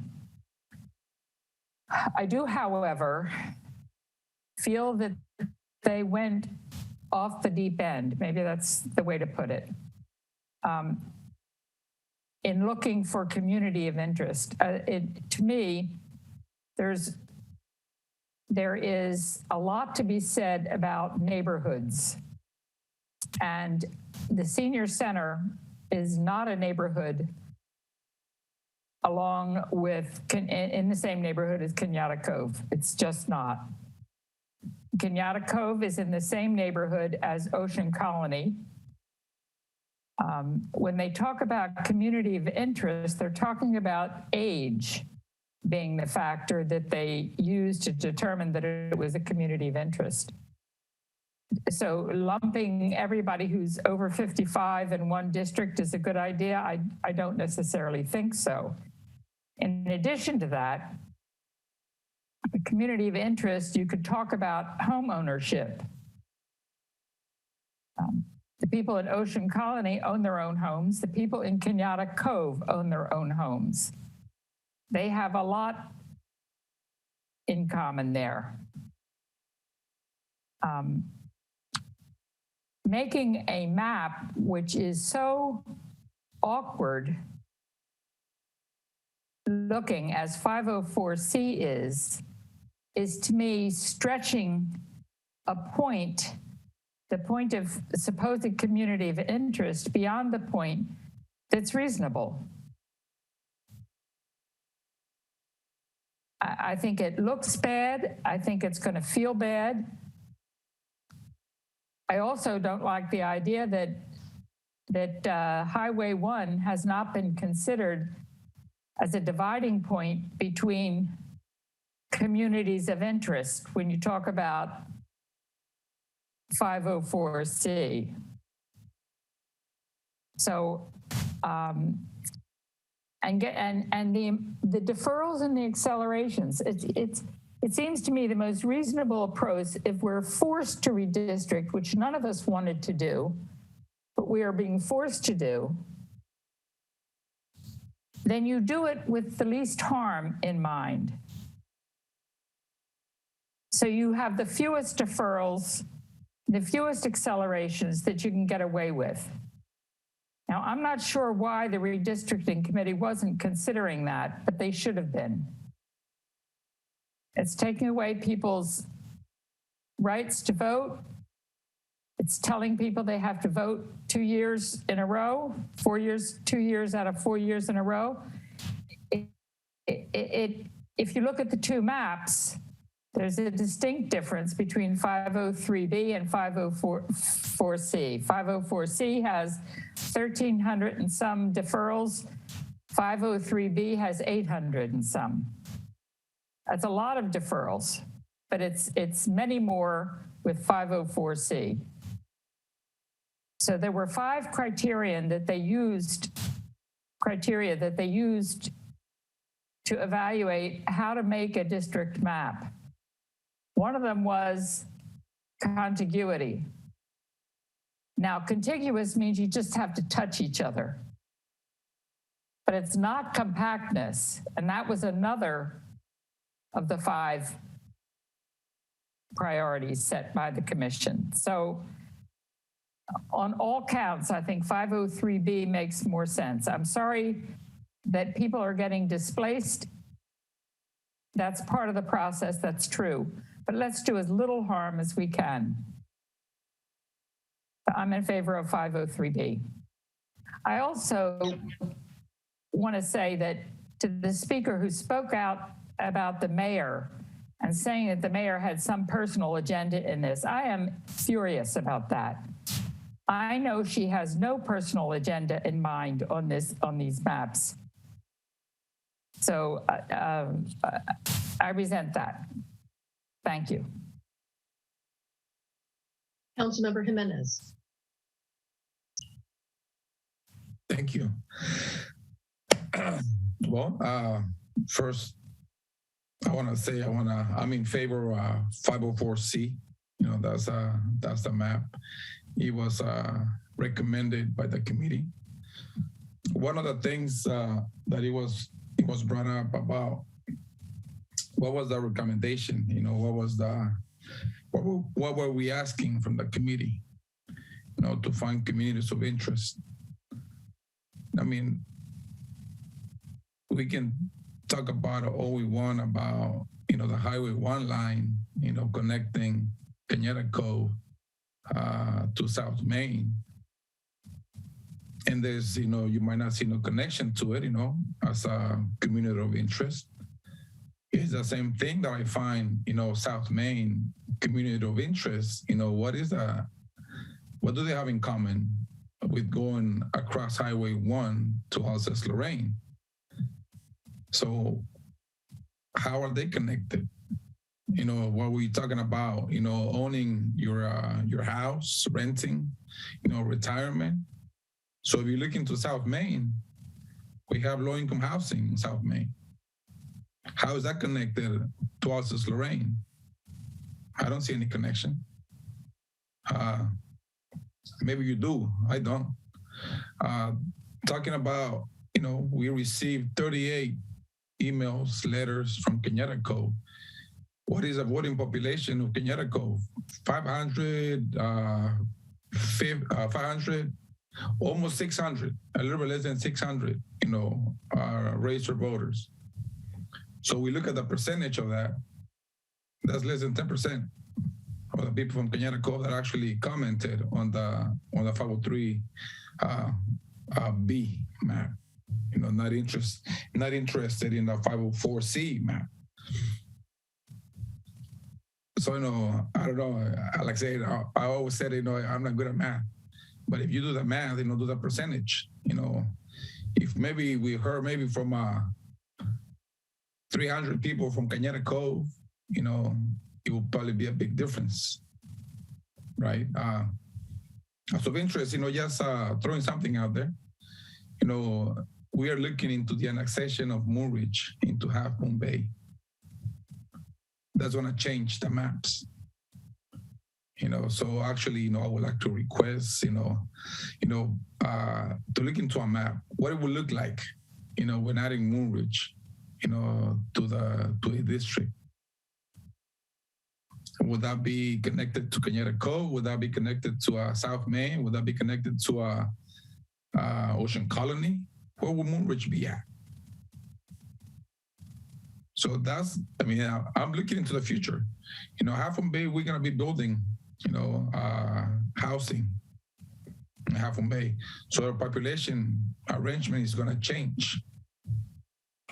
So worry about, you're not going to be voting in the next election.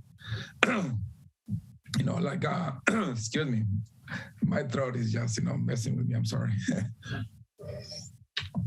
So there's a lot of things that I take into consideration. And then on top of that, the knowledge, Shalice, what she has been sharing with us as a professional, right?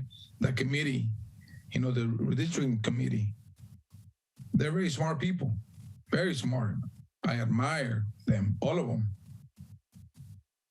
The recommendation was, 504C, with their knowledge of understanding, how to do our new districts for Half Moon Bay.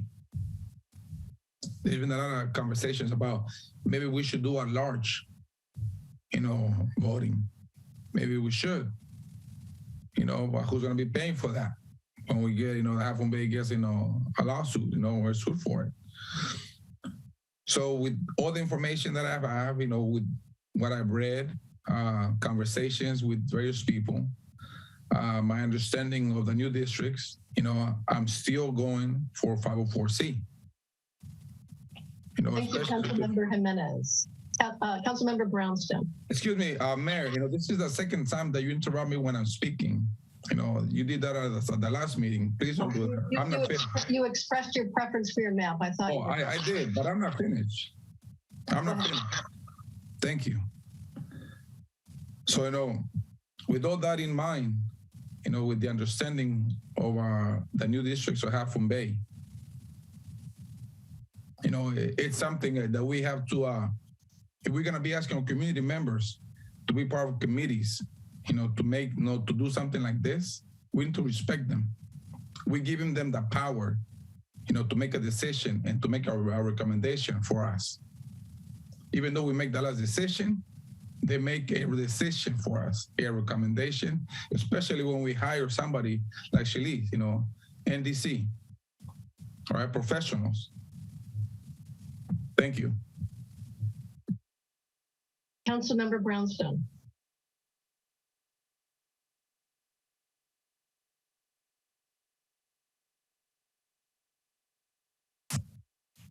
Robert, you're muted. Apologies, thank you.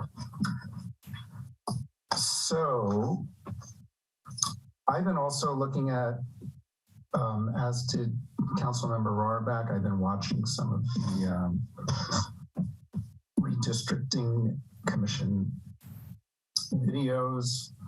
I didn't watch any of them while they were deliberating, but the last few weeks I have. And that January 19th meeting, I believe it was, right? Was very interesting.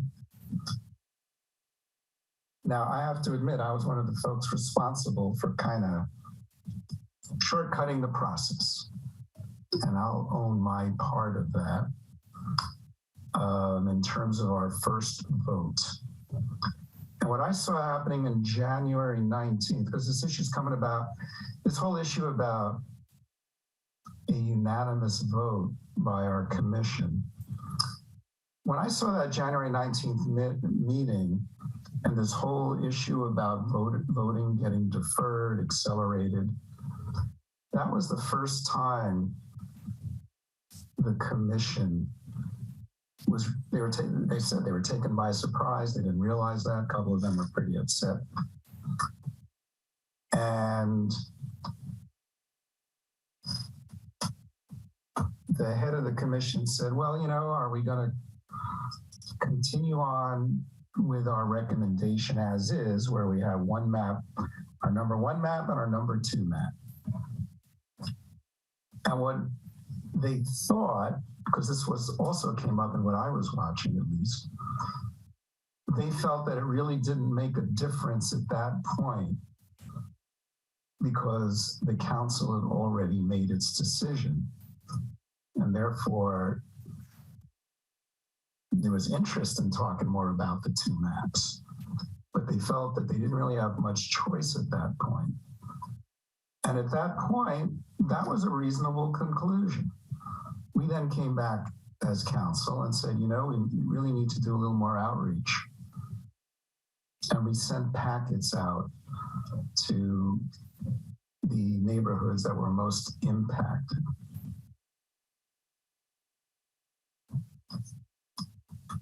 Now, a couple of, maybe some council members felt that it wouldn't matter what kind of feedback we get from the outreach.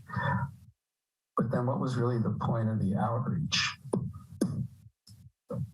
And my feeling was, I like to lead with a willingness to be influenced. And so I wanted to see what would happen. And yeah, by my count, we had around 34 folks who wanted 503B. Not my agenda, not any council member's agenda, but what folks who are impacted said they wanted. So this whole issue about community of interest, well, everyone who spoke up didn't feel that that was in their interest. There were 8 people who expressed an interest in 504C. And I think I only saw one thoughtful email that did talk a little bit about the communities of interest, but only one. And as Shalisa said, the two maps are probably more similar than dissimilar. And I think they're both good maps. But having heard from the results of our outreach efforts, and you could talk percentages, 34 folks, were X percent. No, I wasn't expecting to get 300 emails from the members of Kenyatta Cove. But one of the folks one of the commenters said, well, you know, 34 people, that's only 1/500th of Half Moon Bay. Well, heck, then what is 8 people? 1/2000th of Half Moon Bay.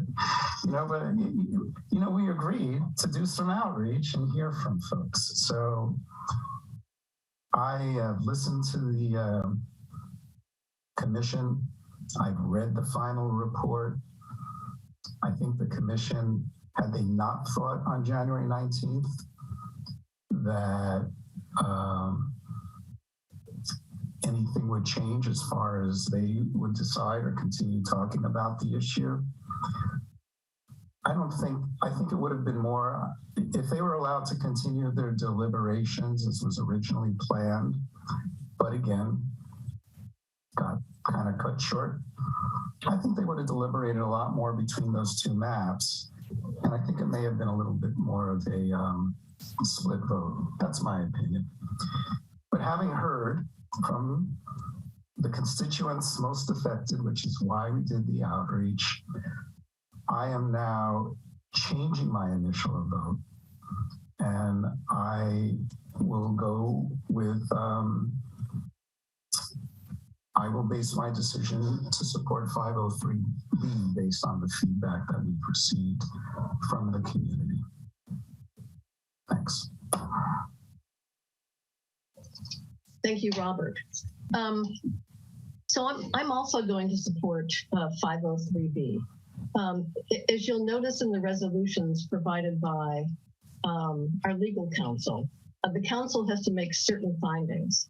And the crux of the findings is we have to find that the map meets the criteria in the Fair Maps Act. If you look at both maps and look at the criteria and the findings that are required, 503B meets those criteria better. You know, you might be able to stretch it, and maybe a judge would find that 504C, you know, meets it in some fashion. But 503B meets those findings much better. They're much more consistent with the Fair Maps Act. Addressing a couple of points about the advisory committee. So we did appoint a redistricting advisory committee, but we did not appoint an independent redistricting commission. We appointed an advisory committee. They did a great job, drawing the maps. That was their charge to, do the technical work in drawing maps that met the Fair Maps Act and their interpretation. But they were not empowered to make a recommendation. They were not, asked to identify a preferred map. They were asked to provide a 4-district map and a 5-district map, right? Which is what they did. And 503B happens to be a map that they approved. So it's not like we're trashing the work of the committee. We're just not agreeing with them on this issue of preference. They drew 503B, or they accepted 503B as drawn by, a public member. One problem I have is the introduction of the issue of the annexation of Moon Ridge. I'm not against annexation of Moon Ridge, but I think that issue should not be blended with the issue of drawing district boundaries. And I think they were told that at the beginning, and yet Moon Ridge came up almost right away. They were told to, leave it there. But it's been a thread all the way through these discussions. My understanding is you cannot, draw maps with consideration of empowering a minority. You have to draw fair maps, but you don't, draw a map based on ethnic representation. So I think the issue of Moon Ridge has clouded the issue of drawing the maps. And I think that's a legal problem potentially for the city. I think, we're going to talk about annexation. It's coming up as part of our priorities. To mix it in with the whole idea of drawing district boundaries, I think somebody should have clamped down on that early on. So I think mingling these two discussions is legally problematic. And I'd say, let's leave that discussion for next week. And I'm not saying that because I don't have an opinion on it right now. Work has to be done. Phil Marshall mentioned that at our listening session, but I think bringing it up in the context of drawing maps is a problem for the city. That may come up if legal action comes up. But I think Robert and Deborah have made the case very well about why 503B works. And I'm going to support it. Again, I want to say thank you for the committee for doing technical work, and to NDC, and to our staff person, Jessica Blair. You know, I'm not faulting you, but I think that you went off the reservation a little bit in stating a preference and bringing in discussions of annexation and looking toward the future to create new maps. I think that's problematic. So I think we need to leave that out of here as we make our choice and talk about that next week. So I'm with the Vice Mayor and Councilmember Brownstone supporting 503B. So at this point, we have still several items on the agenda. I'd like to ask the council for a motion. I would like to move that we accept map 503B as our official map.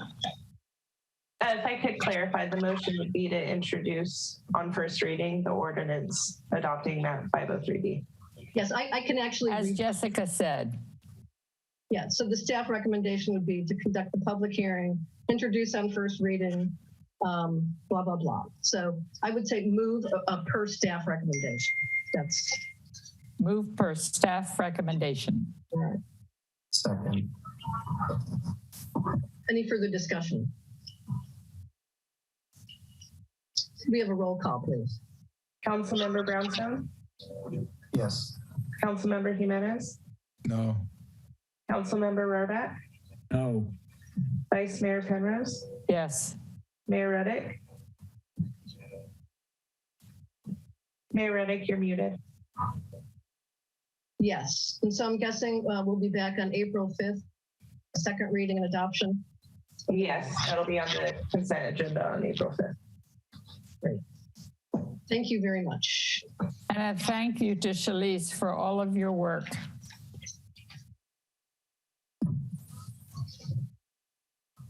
All right, we're moving on to item 3A, housing updates.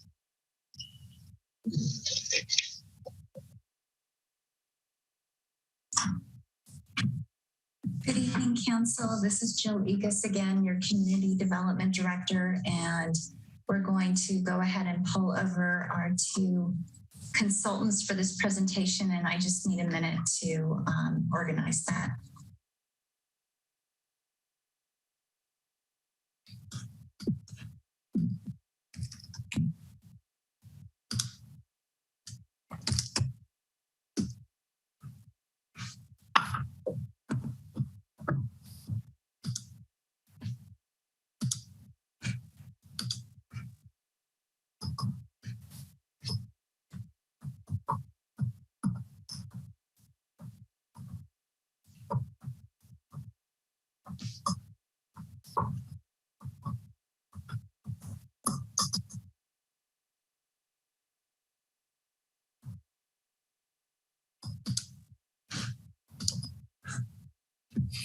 Okay, thank you for bearing with me. Just to confirm that you can see the first slide of this presentation, housing updates, and we'll go ahead and begin. All right, not seeing any nodding the other way. Good evening. Tonight, I am pleased to be joined by the city's housing consultants. They're from Baird and Driscoll. You'll be meeting Paul Penninger and Janet Stone, and they will be presenting this update about housing and affordable housing in Half Moon Bay. The agenda for our session will begin with an acknowledgement of the current severe conditions facing our lower income households. After that, we will focus on highlights of housing development opportunities. We will conclude with updates about housing related topics and next steps. There will be time for public comment and council discussion. We look forward to your questions and direction. The context for this work stems from the current fiscal year work plan for affordable housing, which was addressed in your staff report. I'm not going to go over that. In November, at a very well-attended work session with the Planning Commission, this council directed staff to proceed with 2 city housing sites, which will be the heart of this presentation. There is a direct relationship between these properties as well as privately owned potential housing sites to the Cycle 6 housing element, which is already a topic this evening during public forum. All of this is nested in our community's housing needs, short and long term. With respect to short term, Council has been hearing very concerning testimony about lower income families who are suffering from extreme housing insecurity, struggling to secure rental housing, and in some cases unable to stay in the area. Service agencies have provided additional information to staff, and we have identified two primary approaches to providing some support right away. First, funding. Over a year ago, the City Council approved allocation of $200,000 of the Affordable Housing Funds to two service agencies to provide supplemental rent support for especially impacted by the very challenging economic conditions that were compounded by COVID. The city manager's community services staff is working with the Council Community Services Funding Assistance Grant Subcommittee to come up with a new recommendation in the near term in response to what we are hearing from our community members and understanding that the service agencies have expended the rent support funds. Council should expect something to come back from that committee. Second, resources are available for these impacted community members. The three agencies listed on the slide are funded by San Mateo County and can provide education about tenant rights and actual legal aid. The city also has an agreement with the Peninsula Conflict Resolution Center to support tenant-landlord communications.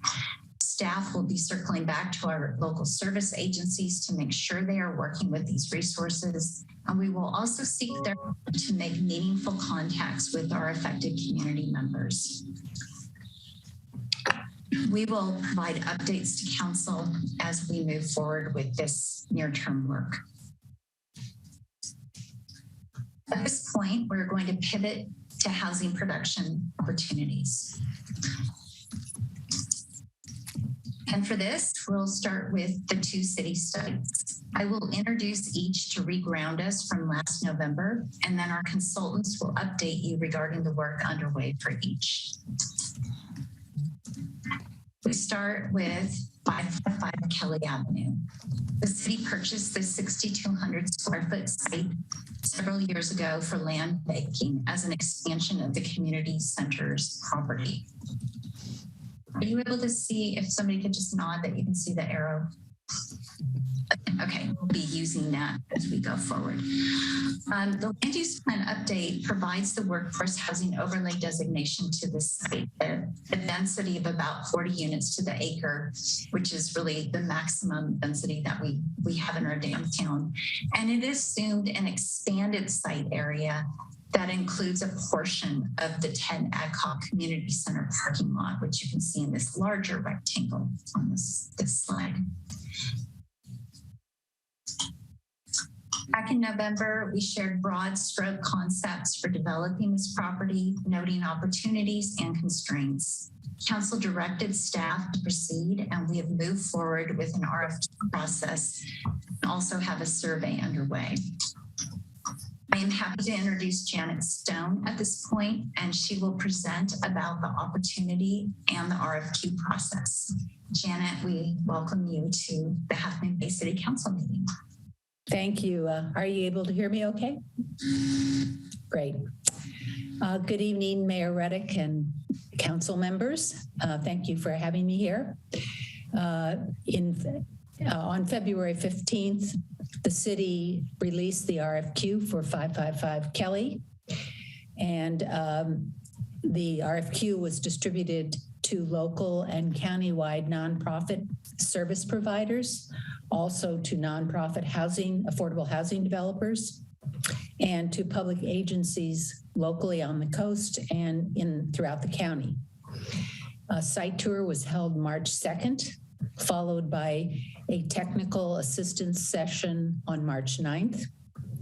And the city has posted the RFQ and related materials on the website, as you can see from the slide. So far, there's been a limited response, but at least one potential applicant is quite interested in developing affordable housing on the site. I can say that staff are very aware of the development constraints for this site, including the fact that it is a small site and therefore difficult to develop with tax credits, which are the main financing tool for affordable housing in the current environment. We are committed to continuing to explore potential development options during the response period with those parties that have expressed interest or will come forward and expressed interest. And we intend to keep the council updated on the process as this moves forward.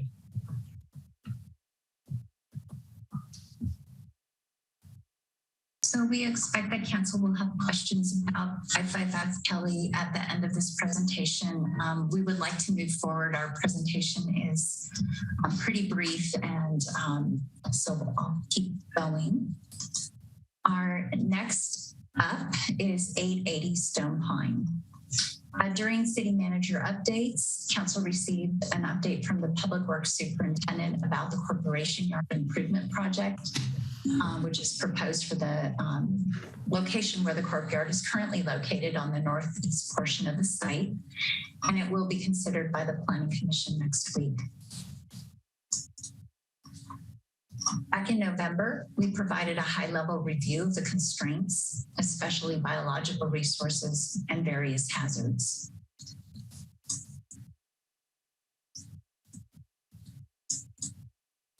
Despite the constraints, staff strive to find a viable portion of the site that is safe, sensitive to environmental resources, relatively flat and roomy, and otherwise suited to high-quality affordable housing development, which included a very special wildlife corridor.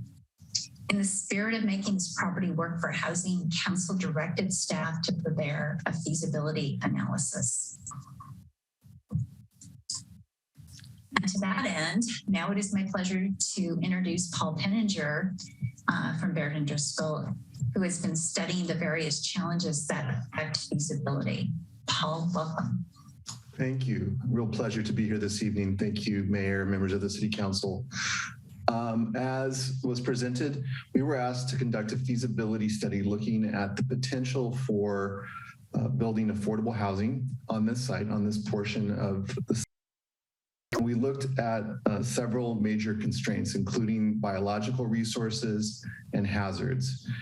And our methodology for going about this was to interview key stakeholders in the affordable housing industry, in the affordable housing sector, including developers and financing professionals who lend or are responsible for guiding investment into affordable housing, including through low-income housing tax credits. As Janet just mentioned, these are the primary tool for financing affordable housing in the current environment.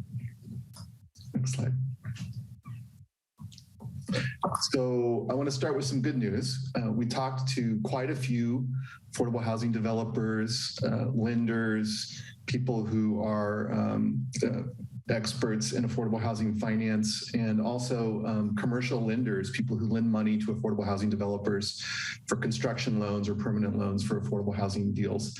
And they thought that the site was had some really good potential. It's well located, it's near services, it's considered to be in a near a high opportunity zone, so close to schools, close to jobs, and it's of an adequate size and configuration that would allow build out at a scale that would allow affordable housing to be financially feasible. So typically affordable housing developers who are using low-income housing tax credits are looking at sites that can accommodate 50 or more units of housing. And this is a site that could do that. So it's well located, good size, and a good configuration. The challenges, and these are challenges that you are already aware of, is that, in addition to the biological resource constraints, there's also the potential for flooding in the unlikely but still possible event of the failure of the Pilarcitos Dam, which is the oldest dam in the SFPUC system, and as we'll talk about in a minute, is currently slated to be to undergo an improvement program in the next 5 to 10 years, which will improve the dam and make it much safer and mitigate any risk of potential dam inundation in the event of a dam failure. So we asked our financing experts and developers how they would underwrite the risk associated with flooding. And much of the feedback that we got was that this would be something that would be very difficult for tax credit investors, for commercial lenders lending permanent loans or construction loans, and also for other state and related agencies that provide funding for affordable housing deals. And that's due to the potential life and safety risks associated with flooding on the site and the scale of the flooding that could occur. So this risk and the trepidation that some of the experts have about the life and safety issues associated with the Pilarcitos Dam flooding is a significant challenge. But we'll go to the next slide and talk about some recommendations for how we think that the city might want to handle this. The SFPUC, which is the owner of the dam, has a construction project that is currently in their capital improvement plan, and the water enterprise of SFPUC presented a comprehensive improvement plan for all of these types of resources in fall of last year, and Pilarcitos Dam is one of the resources. And they have put in their plan that they expect that construction will begin on this improvement project in the next 5 years, so likely by 2027 or at latest 2028, and be completed before 2030. This improvement program would allow the site to be brought up to a level that it could be potentially designated as an opportunity site in the next in the 6th cycle housing element, because the housing element planning period goes from 2023 to 2031. So HCD would have to be brought along in this regard, but we think it's worthy of looking at programs and policies and related planning efforts to include this as a key housing opportunity site in the housing element, so that when the Pilarcitos Dam improvement project is completed and the health and safety issues associated with flooding are addressed, that the city could then move forward with the development project in a way that would be feasible for investors and lenders and others. We also think along with this that it makes sense to consider adding the workforce housing overlay on this site to tee it up for eventual housing development once the Pilarcitos Dam improvement project is completed. And that reserving parcel 2 for housing as part of the city's inventory of potential housing sites is a good strategic move. It's important also to note that there will be the ongoing CEQA process related to the courtyard project offers some opportunities for learning, and that ongoing monitoring of the biological mitigation requirements will need to take place. And there will need to be an ongoing assessment if the site is suitable for residential uses related to the biological constraints, the biological resources that we're talking about. Also, the city should partner or continue to coordinate with the SFPUC and other related agencies on the dam improvement project, see if there's a way to accelerate or move forward that project. There may be, it's unclear. And in general, keep track of what's happening with that project as it relates to this site, and really putting in place the infrastructure and the planning and the policies and programs that will make the site suitable for housing over the next 5 to 10 years. And with that, I think I'll stop, and there'll be an opportunity for questions and comments. Paul, I think we'll just go ahead and click through the rest of the slides. Yes. A few more. I will note that relative to this project, the courtyard project, there is a CEQA document in environmental review document pursuant to the California Environmental Quality Act, or CEQA, that was circulated, and we did receive a letter from the California Department of Fish and Wildlife regarding the approach to the wildlife corridor that is really so important for creating this housing site space. And so we're going to be working very hard to satisfy that state agency regards to the courtyard. And so the timing of working the courtyard through this process now is really, really helpful to queuing up this site. Appreciating that this isn't a timeline that everyone wanted to hear about. There is a lot of important work being done. All right, in brief, we just wanted to note some activity going on with a few other sites. This is not all of the sites that we have active applications. There's been some wondering about whether or not we're actually really busy with housing right now, and in fact we are. So first, just some highlights about 3 sites that are in town center. Creekside is a subdivision that City Council approved over a year ago. It had quite a long process of going through Planning Commission, City Council, and Coastal Commission review. The applicant, there's a new owner, and this new owner is coming forward to put in the infrastructure. And this is a project that includes 4 affordable housing units as required by City Council. This through the city's below market rate ordinance. And so we're really happy to see it come forward, and we'll keep you posted on that. Next steps will be for a coastal development permit. They have secured all their Measure D allocations. I've already mentioned Maine and Kelly in the commission updates earlier tonight, so I will move on and let you know about the Hilltop Mobile Home Park. This is really the very freshest thing that has happened. Mobile homes are a really important housing type in Half Moon Bay. It's almost 9% of our housing stock. The Hilltop Mobile Home Park expansion potential is from the land use plan update, and the applicant has secured their Measure D allocations. They got 22 last year, and they just got 10 more this year. This site is located within the downtown area, and so they are not in that competing component of Measure D. The preliminary application hit our counter today, and I've already scheduled this for internal review starting tomorrow.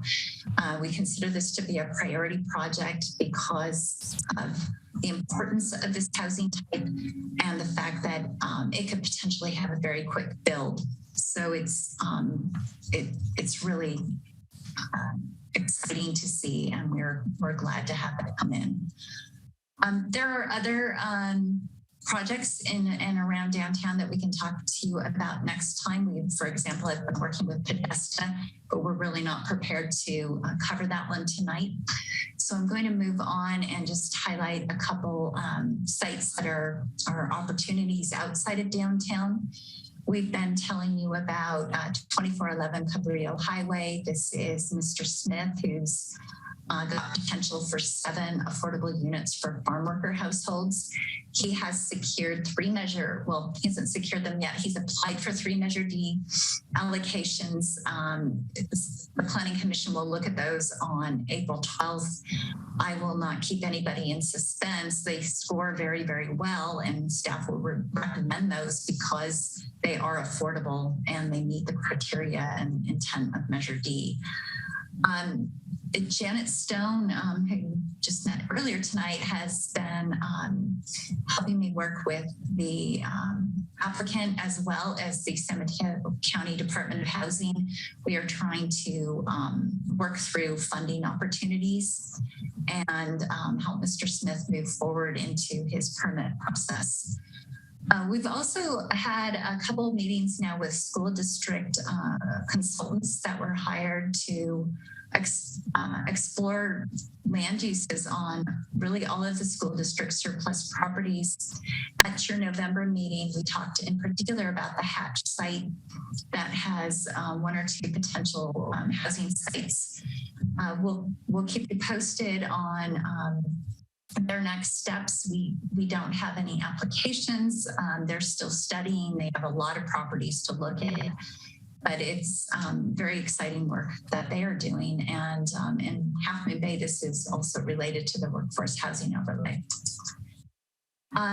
To wrap up this presentation, we do want to touch on a couple other topics.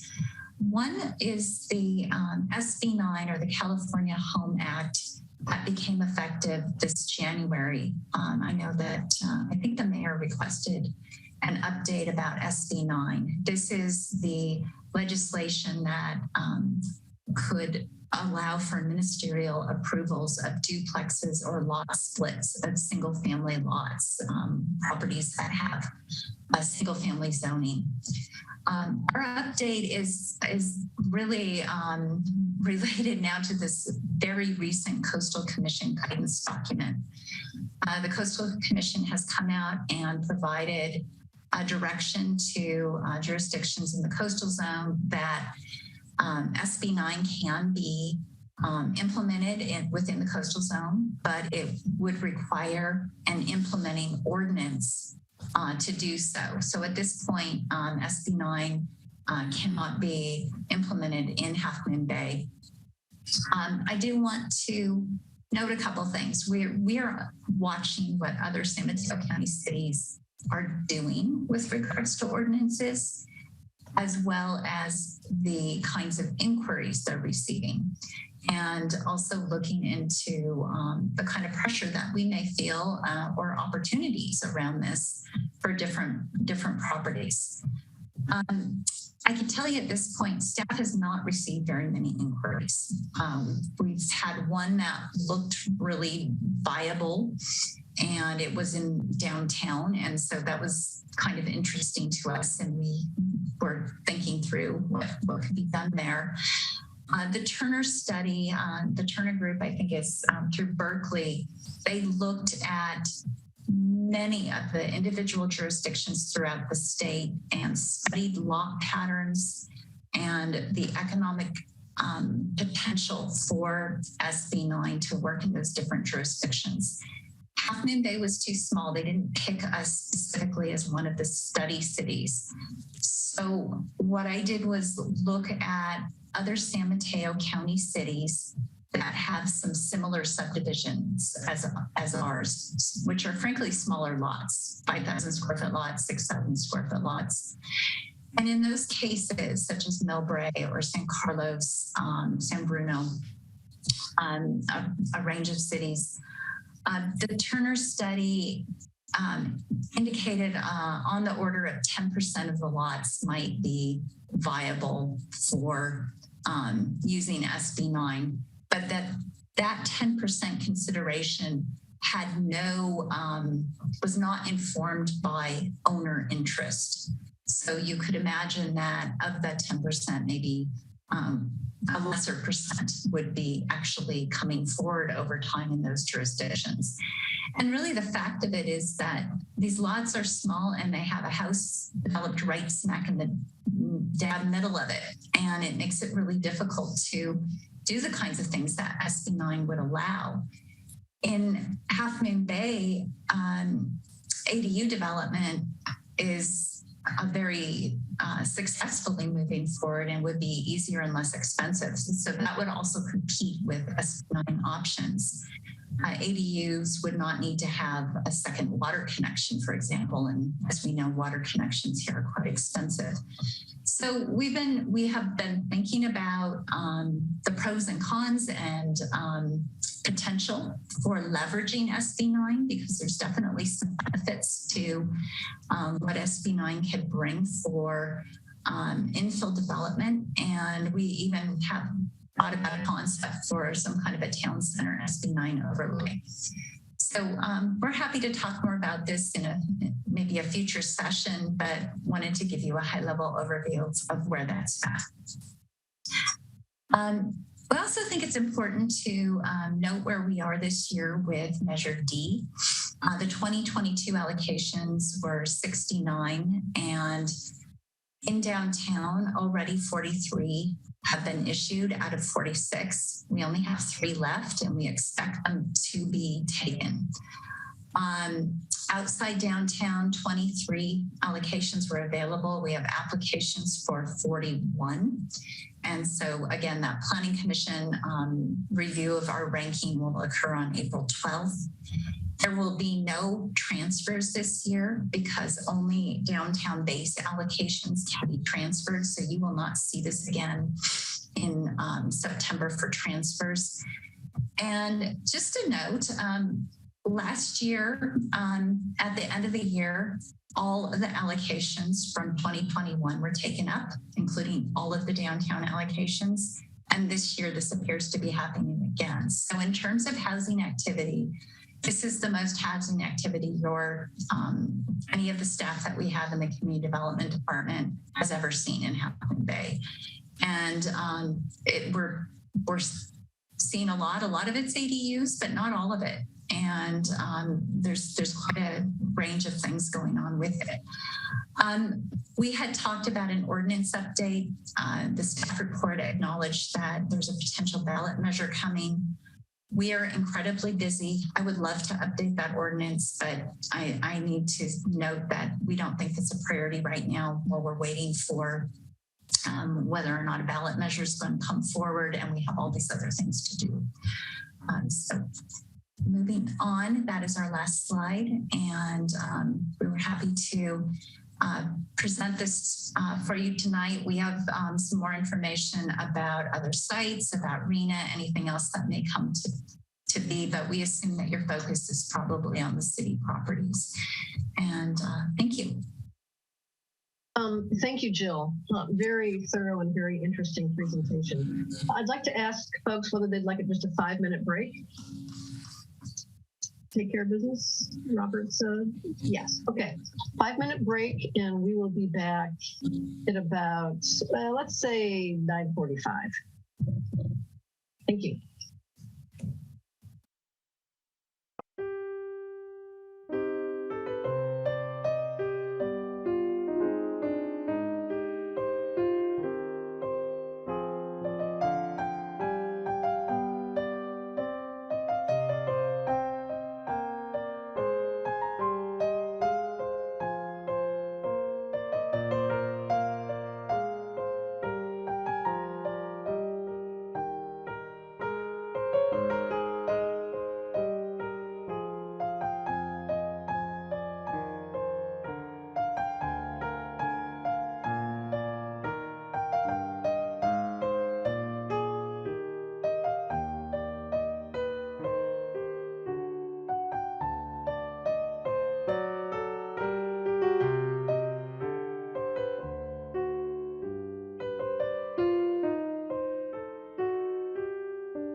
Robert, Joaquin, Deborah's there, Harvey. Well, as soon as everybody turns on their video, we can begin.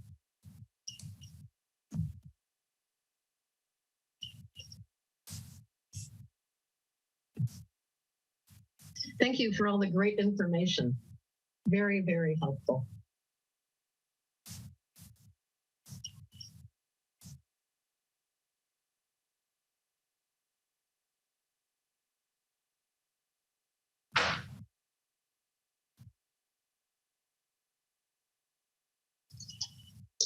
Deborah and Harvey, are you there? I don't see Victor. There's Victor.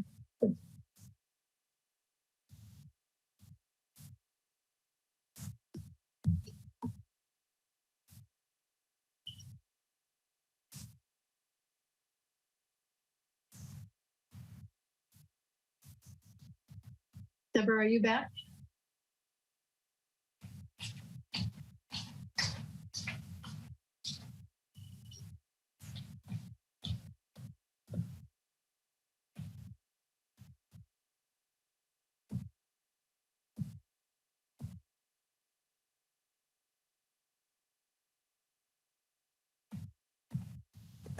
There's Harvey.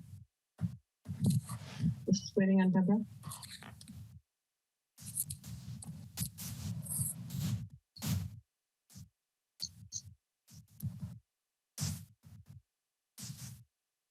So I don't see any hands raised yet, but we have a little time for council members to ask questions.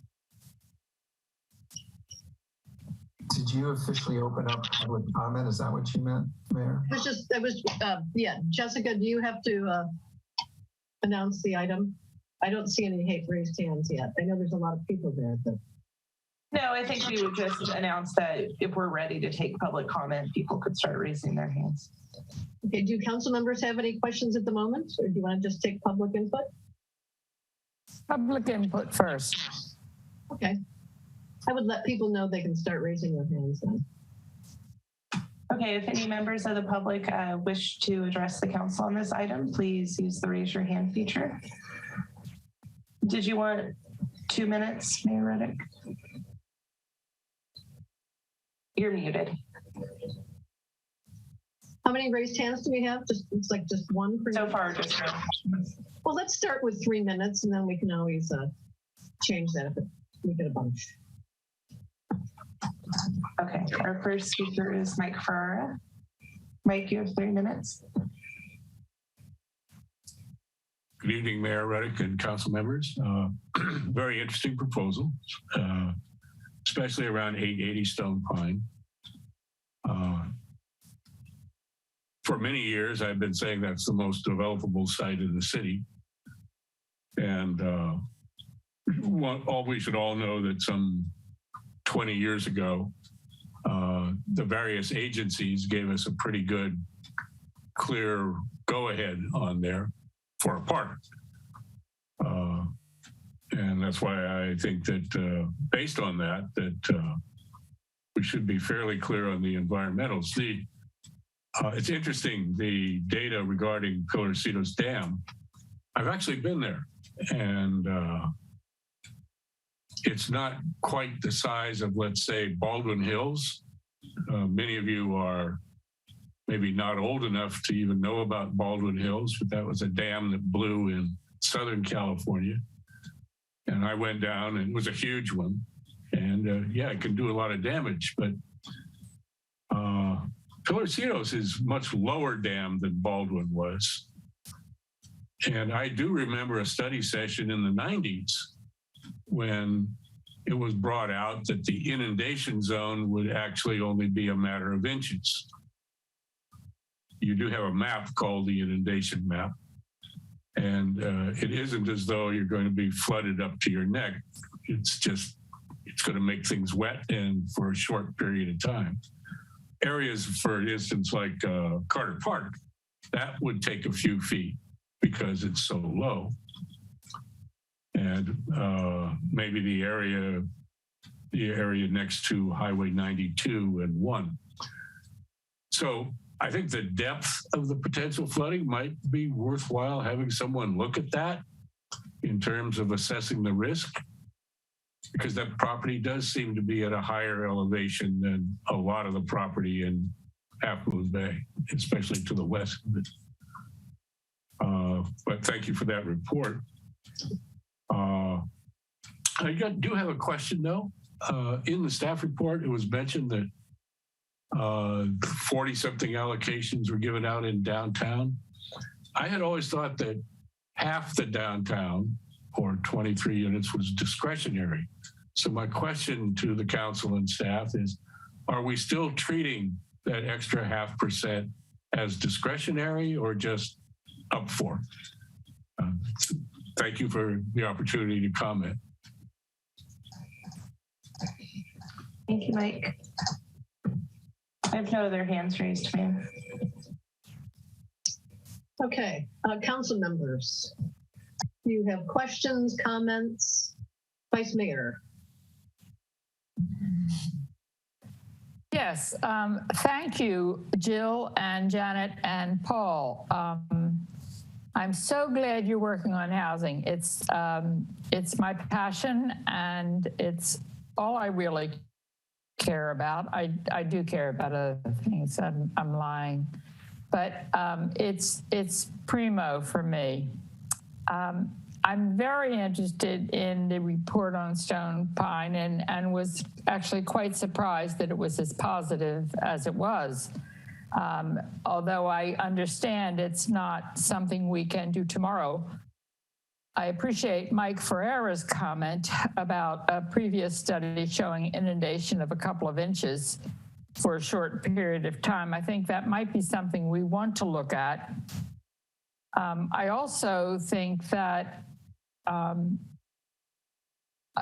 personally am going to try to put some political pressure. I don't know how much clout I have, but I'll use what I've got on the SFPUC to get to work on this dam ASAP.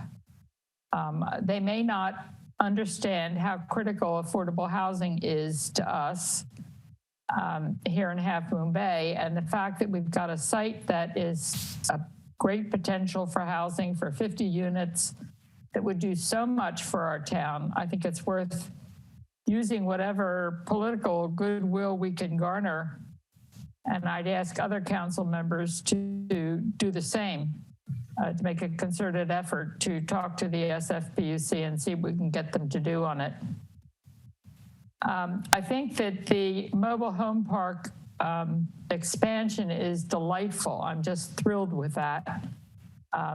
It's not my preferred type of housing, but it is housing nonetheless, and it can be wonderful housing. And so I'm really glad that that proposal is going through. I did have one question about 555 Kelly, and that was, you're talking about the possibility of up to 14 affordable units there. Are you talking about that with, when you include the expansion of the project to include some of the parking?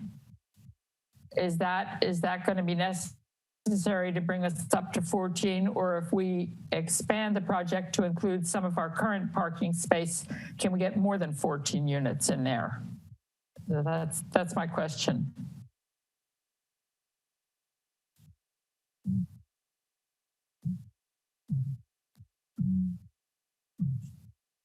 Through the mayor, would you like staff to respond to some of these questions as we go, or do you want to hold off? I would hold off, but okay. It looks like there is a raised hand from the public at this point. Okay. So we might want to just stop for a moment and hear from Rocio Vila. There is one piece of information that we really want to put in the record before council continues the discussion. We think it will help you. So just know when you're ready for that.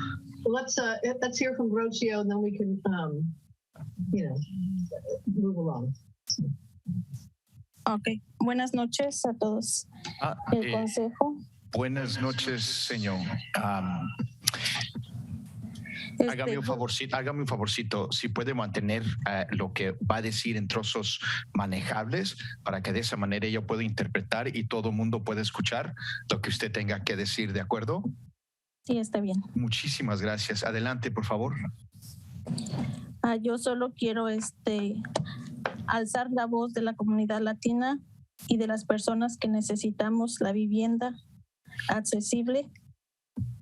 So I just want to raise the Latin community voice for all of the people that need affordable housing. Adelante, señora. Y me da gusto de que ahora estén escuchándonos, de que estén mirando la necesidad que tenemos, porque es una necesidad para nuestra familia. And I'm really glad that now you're listening and that you're able to see the need, because the need is great for our family. También pienso que el lugar donde están pensando del 888 El Pine es un lugar muy bueno porque se harían más viviendas. And also, I think that the place where you guys are thinking about, the 888 Pine, is a good place because there could be more units there. Adelante, señora. Y siempre vamos a estar aquí abogando ante nuestros hijos y ante ustedes para pedir que nos tomen en cuenta y que estamos aquí. Es todo. Muchas gracias. And, you know, we're always going to be here to constantly fight and ask for things for our kids, and just to know that we are here. Thank you very much.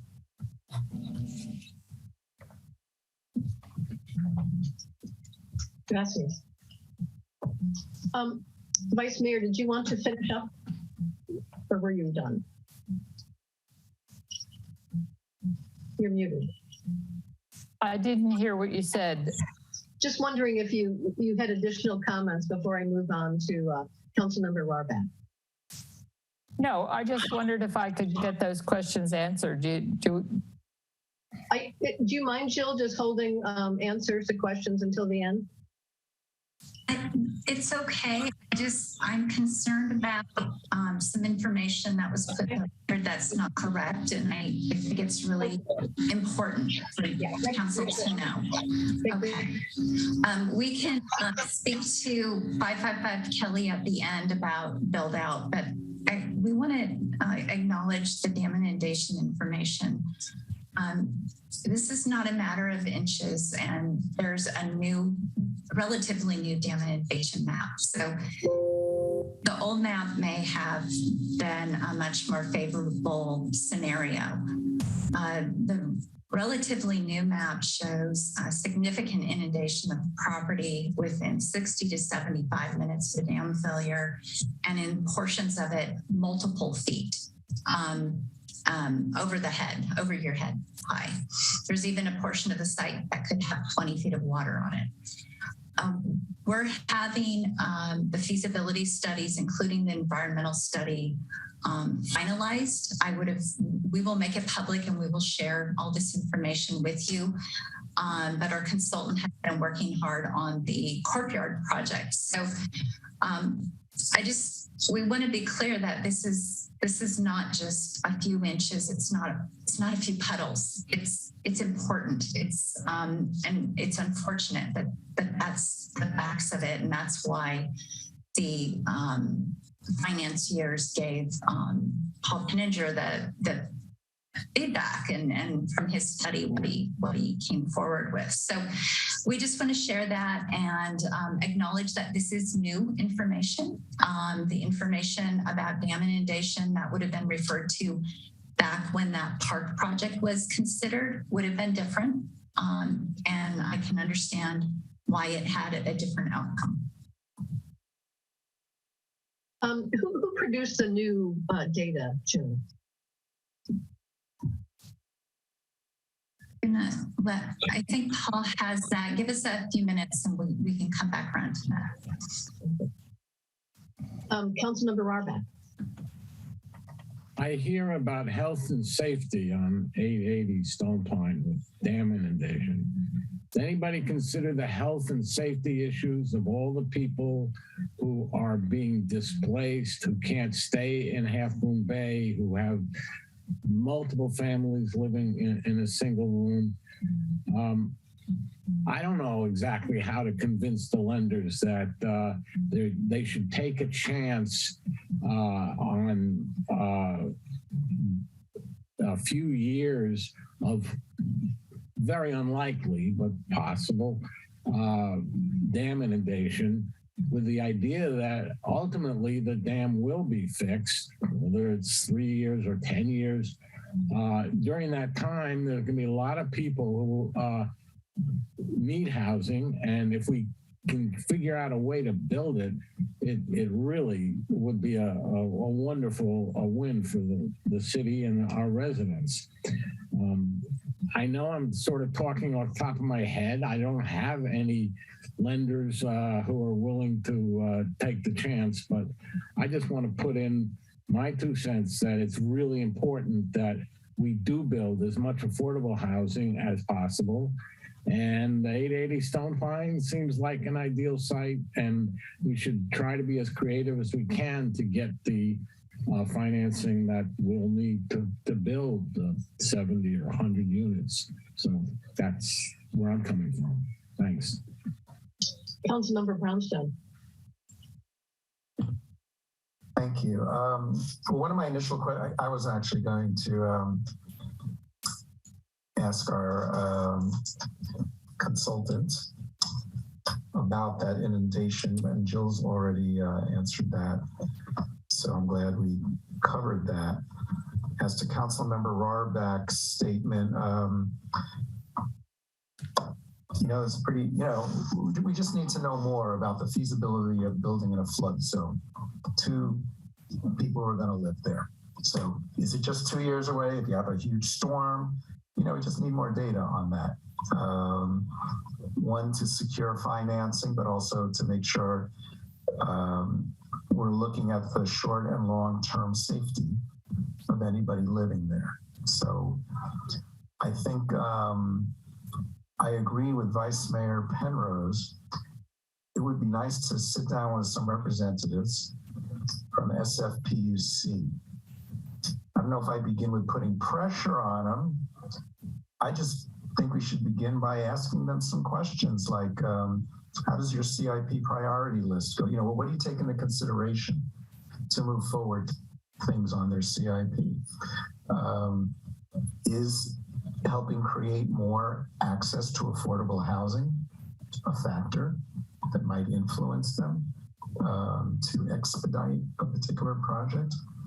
And, just sit down with them and have an initial conversation, get more information. That doesn't work yet. And maybe when I look at some pressure pieces from others, but I just think we need to learn a lot more of how the SFPUC works, how their funding mechanisms work, and try and build a partnership with them. I mean, that's the approach I would take, but I really agree with that idea of finding out more. What can we do to see if they might be able to expedite? So that's it. Jill, thank you for an amazingly thorough report on everything going on. It's great to see that there's so many different possibilities we're looking at. But, if something's not going to, we have to really start thinking about what are the short-term opportunities versus some long-term ones. And Stone Pine might be more of a long-term, if we can't even break ground for 3 to 5 years. Then let's put that in the longer term and let's start looking more at what some of the short-term opportunities are, and just keep that strategy going and keep us informed of what might work and what might not. And I definitely want to continue the strategy of working with groups like MidPenn and Mercy Housing and keep them in our loop and see what's possible. I think there are some real blended solutions for funding with organizations like that.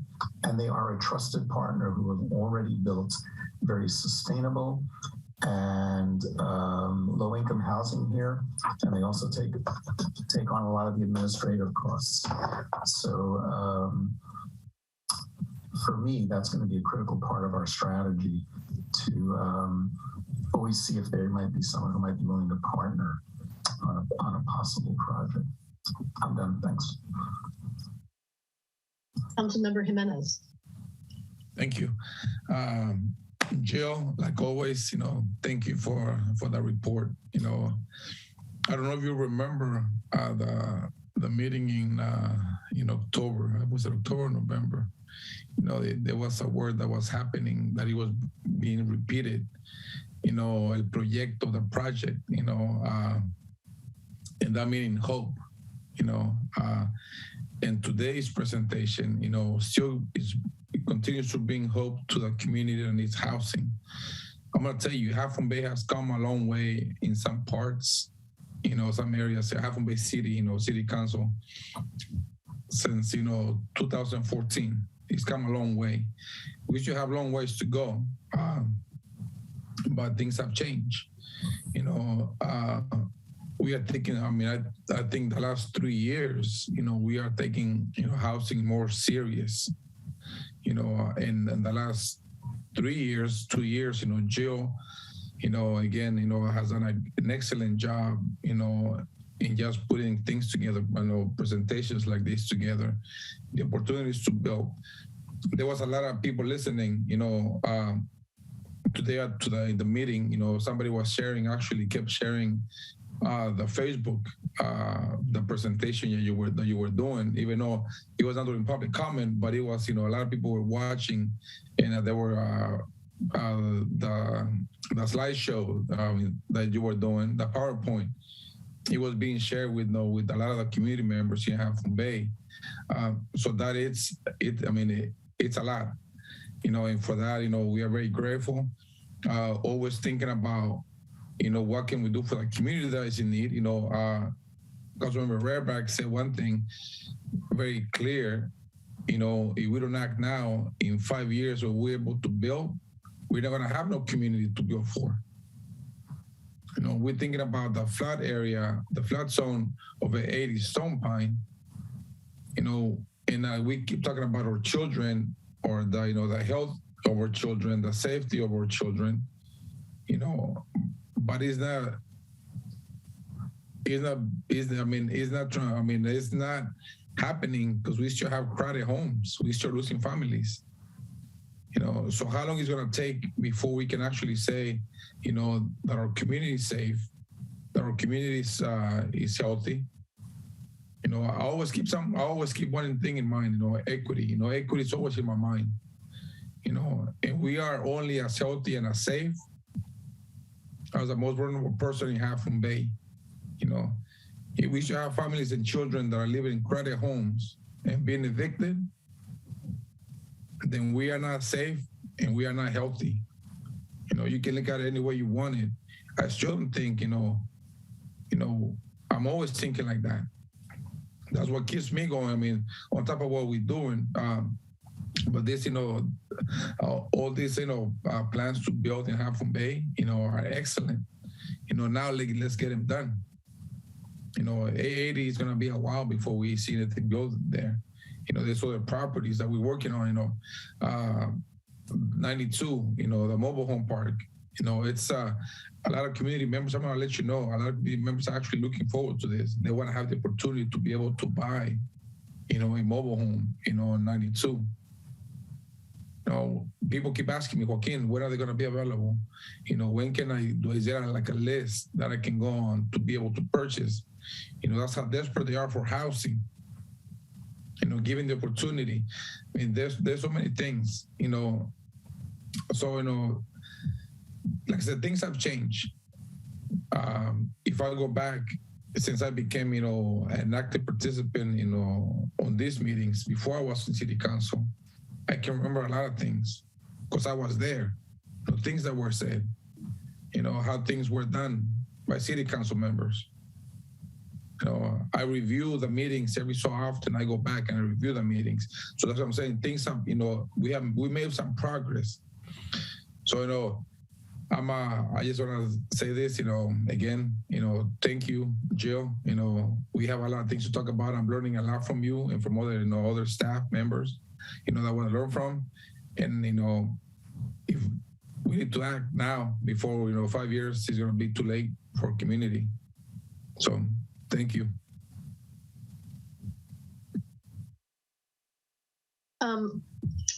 To the Vice Mayor and Council Member Brownstone's points about, working the SFPUC.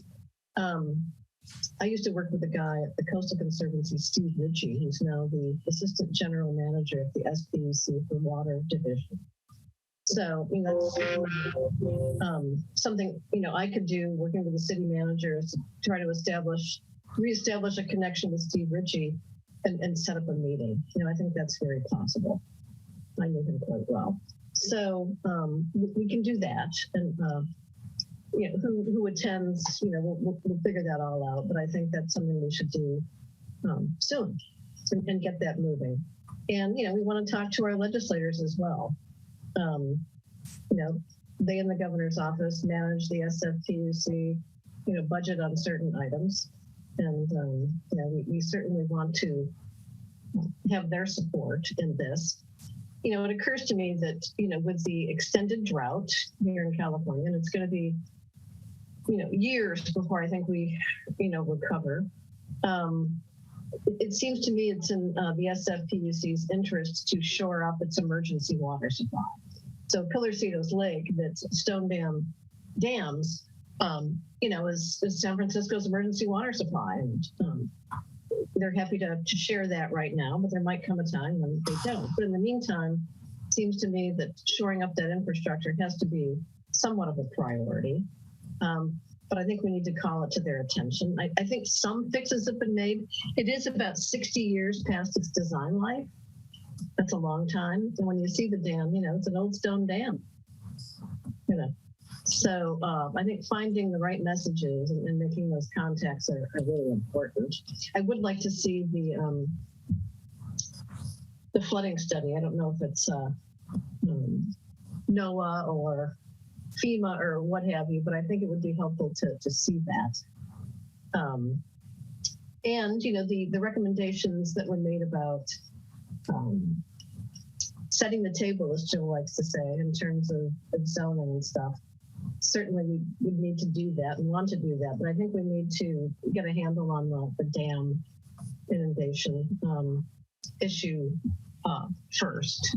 And just see what's possible there, rather than just spending a lot of staff time doing something that might not be productive. And at this point, I think we just need to get some housing where we can get some housing. If we can do the mobile home park, let's do it now. The farm worker housing at Wavecrest, let's get it done. Whatever is near and possible, we need to focus on that.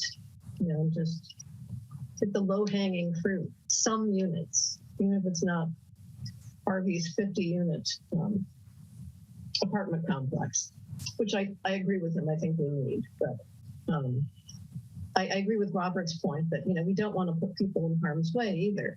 We wouldn't want to, build affordable housing or low-income housing, on a dump site. Look at all the problems they've had with that in Southern California with San Fernando Valley. Environmental justice has become, the issue du jour for many good reasons about air quality and water quality and hazards. So, I'm not going to, vote to put people in harm's way, but I do want to, expedite whatever efforts we can to get units, on the ground. But I'll connect with the city manager about setting up an appointment. You might know Steve Ritchie when he was at the Coastal Conservancy. He was doing the South Bay salt ponds. Bob, I don't know. I don't, but coincidentally, while you were saying that, I was actually on their website, and I don't know if you can see it, but yeah, he comes up as the Assistant General Manager over Water Enterprise, and the other person we'd want to try to meet with is Alan Johansson. He's over the Capital Improvement Plan. So I was perusing their website right when you mentioned that you knew Steve Ritchie. So yeah, so maybe we start with Steve Ritchie, and then he can bring in the other guy. Yeah, I think we can get a courtesy, appointment. I don't think that'll be a problem, but we should do it and then decide who goes. Yeah. So let's get that on our to-do list quickly. So, if we can mitigate, the hazards, I've changed my mind somewhat about that as a location for housing, as long as we can mitigate the hazards. We don't want to put people in harm's way. That'll come back to bite us. I guarantee it. But I'm willing to work on it and support an effort to try and get there.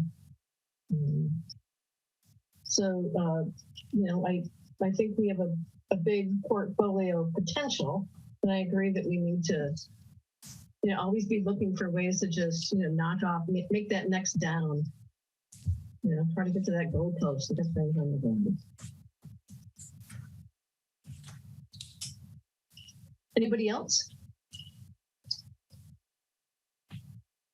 Okay. Thank you, Jill and our wonderful housing consultants for a great presentation. Jill, do you have other things you'd like to add, answer questions that have come up or press issues? Yeah, we would like to do that. A couple things. I have the dam maps on my screen right now. I'm not going to share them right now because I'm not an engineer and I don't want to go through that. But I can tell you. We'll make them available. Yeah, we will. And they're going to be part of the feasibility study that is getting buttoned up, and it will be finished after the courtyard project is done. So we'll have that for you. And I can tell you that they were prepared for SFPUC by an engineering firm, and they are within the last few years. Jill, do you want me to provide a little bit more background just quickly? If we have time? Sure. And then, if you could do that, Paul, and then Janet and I are going to talk a little bit about 555 Kelly, because we have a little bit of things that we want to explore about with that too. Great. So yes, the study was prepared for SFPUC at the end of 2018 and then presented and finalized in 2019 by AECOM.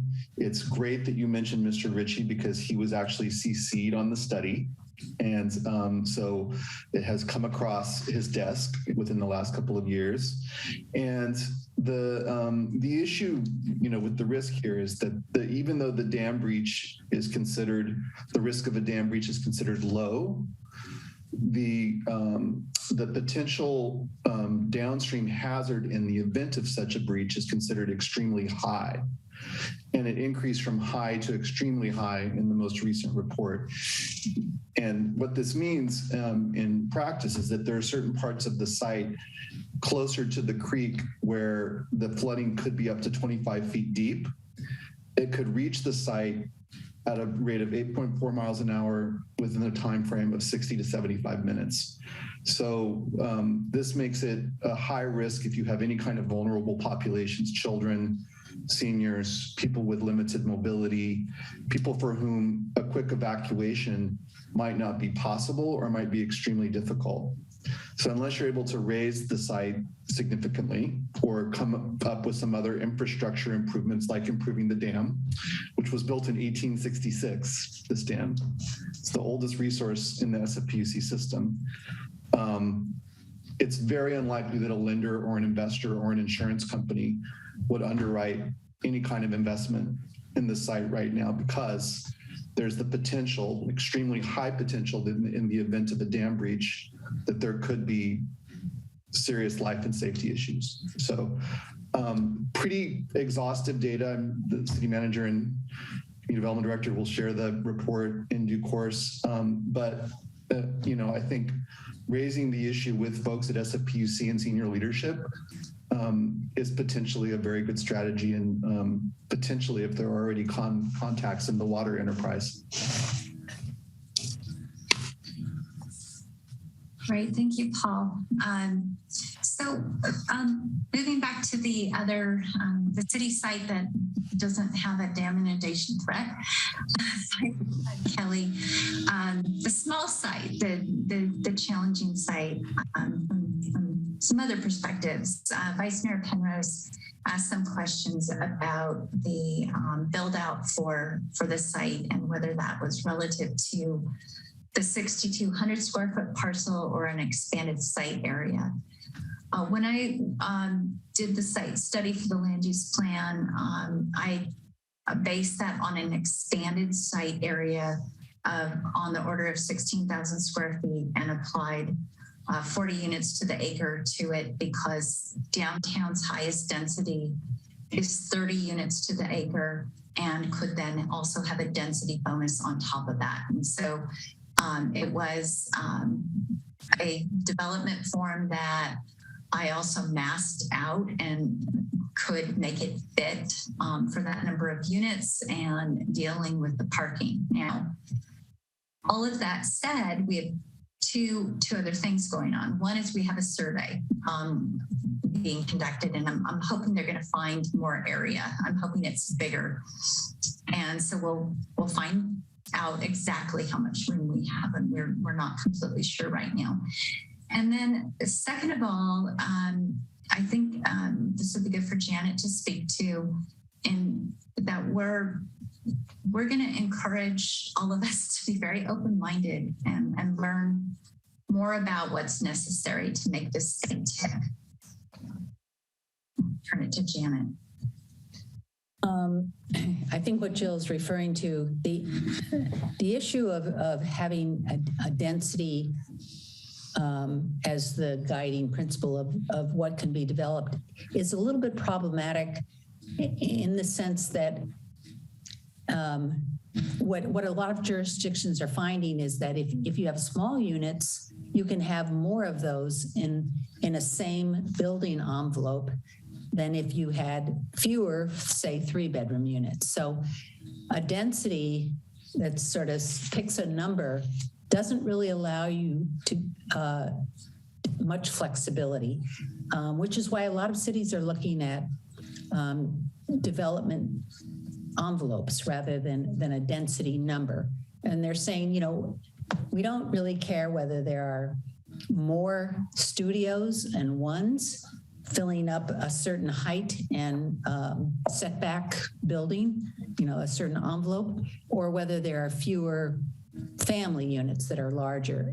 The idea is that you want the building to fit within the character of the block and the neighborhood. So we're exploring. We have had some discussions with the partners that were mentioned, MidPenn and Mercy, and they've indicated it's a small site for tax credits, but some small sites have worked well with small units. You can put more units, and therefore it makes it more sustainable to run a building that has more units in the long run, and it can attract investors for tax credits and meet the tax credit guidelines. So it's just something Jill and I are going to further explore. As I mentioned, there's an interested potential applicant who wants to see what could be done, and with going up a certain height and certain type of building. So I think that's where we may come back to you with some creative ideas on because right now it would be a tough site, frankly, for affordable housing conventionally financed. And not many sites are financed through, say, donations or other forms of financing. You really need some kind of state funding and or tax credits. So we will be back. Thank you. Anybody else? Okay, we do have another item. Item 3B, regenerative farming presentation. And this is an item hosted by Councilmember Jimenez.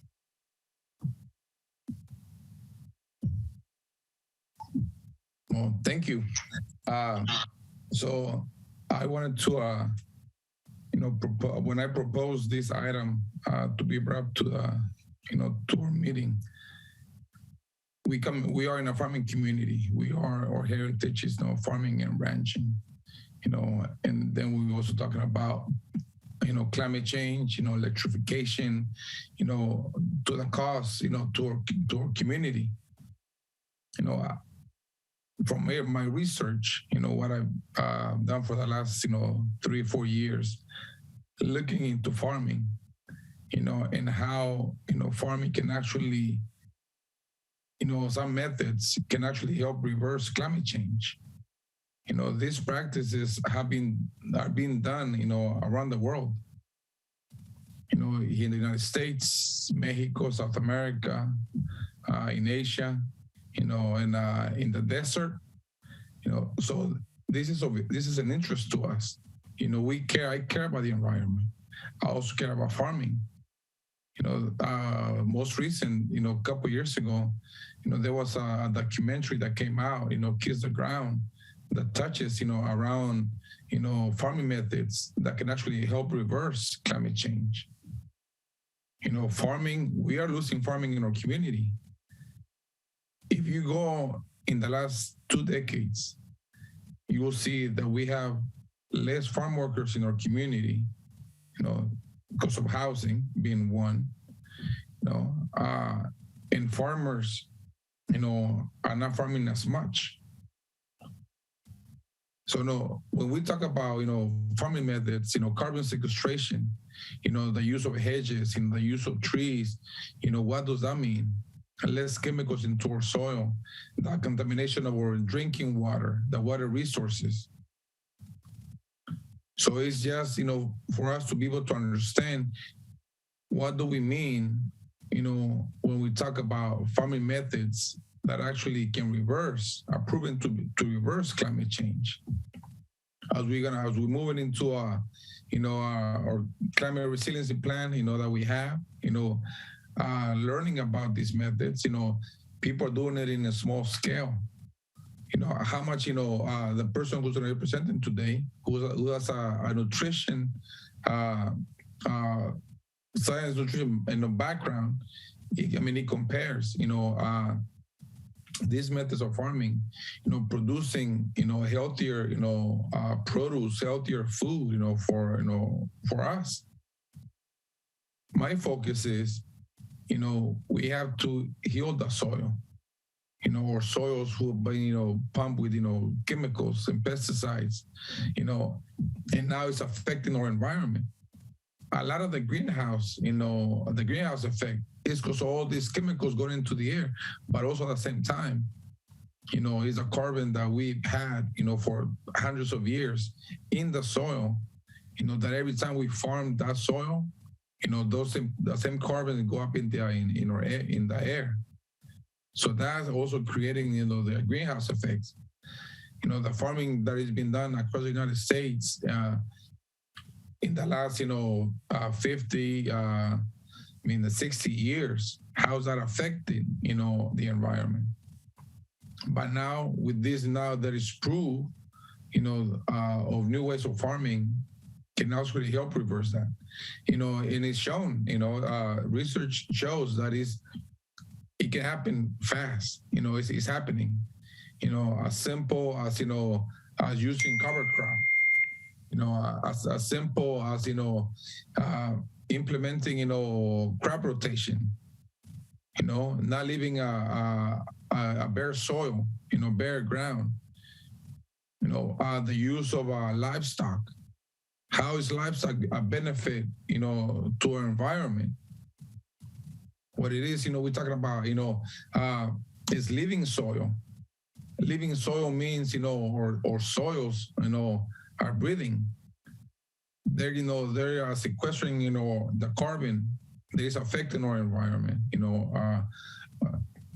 so these practices, it's very important for us to understand and actually do them.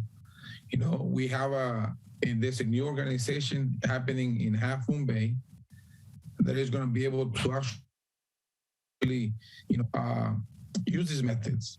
There's, and don't get it confused. Organic farming is not the same thing. Okay, so when we talk about organic farming, it's not talking about the the method, regenerative farming is not the same thing. So so understanding the difference and how can we actually put that to practice in our community, is to our benefit. So I invited, Melinda today, to present, to us on her research, her knowledge about how regenerative farming actually can help our environment, can help our community, and to help maintain our heritage of farming and ranching in Half Moon Bay. I believe, is she here? Melinda, would you like to begin? Yes, I will share my screen and hopefully that will work. And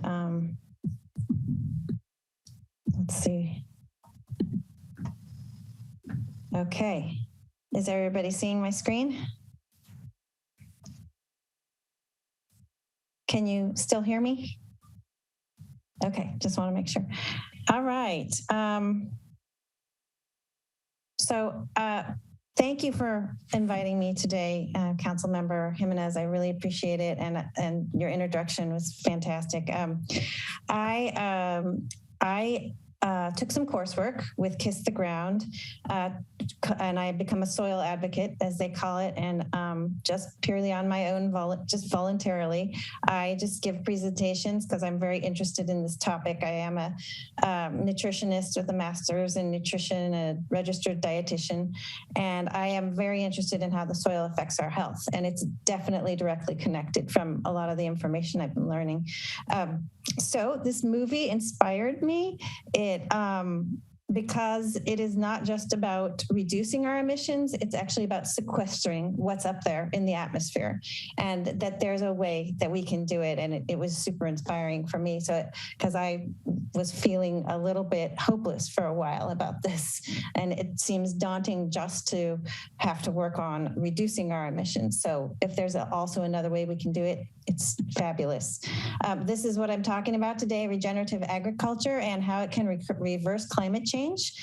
So we'll talk about what is regenerative agriculture. I have a quick movie clip, a video clip on that, so we can just sit back and watch that. How soil and plants cool the planet. I'll just kind of talk about that. Regenerative agricultural principles, I'll review, and scientifically proven and regenerative agriculture applications worldwide. How can we support our farmers to transition? And then I have a list of references for you. So just enjoy this little quick video clip that explains what it is and why it's important.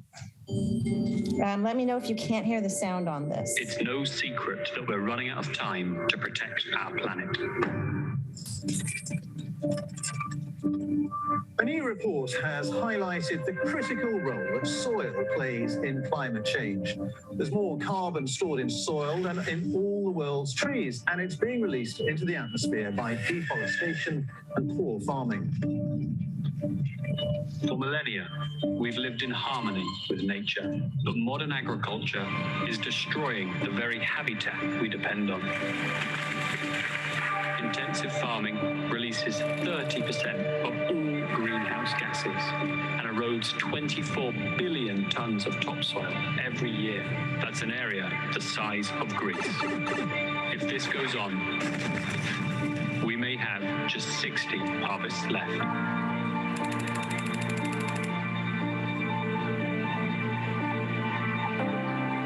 What if the solution lay right beneath our feet? Regenerative agriculture, it restores the natural rhythm of our ecosystem, reviving landscapes for generations to come. The secret lies in the soil. Unlike depleted soils, healthy organic topsoil retains water, absorbs nutrients, and stores carbon. The idea is simple, just 5 key principles. Firstly, instead of tilling the soil, we leave it in peace, keeping carbon in the ground and helping microbes to thrive. We keep the ground covered with plants throughout the year to help us protect and build healthy soils. Pesticides and fertilizers can kill important microbes and make crops vulnerable to disease. We lose the chemicals and let nature regulate itself. We create a rich ecosystem of many plants and animals living alongside one another, just as nature intended. And finally, regenerative agriculture looks different in different places, and it's important that we listen to the land. By working with nature, we can produce more nutritious food, more resilient crops, and less wasted water. What's more, we could stop or even reverse climate change. If the world's soils stored just 0.4% more carbon every year, it could offset all human CO2 emissions. Regenerative agriculture. It gives us the chance to improve food quality, protect farmers' livelihoods, and safeguard the land we depend on. It's a profitable, sustainable system that makes sense for farmers and food lovers alike. So, come and join the regenerative agriculture revolution.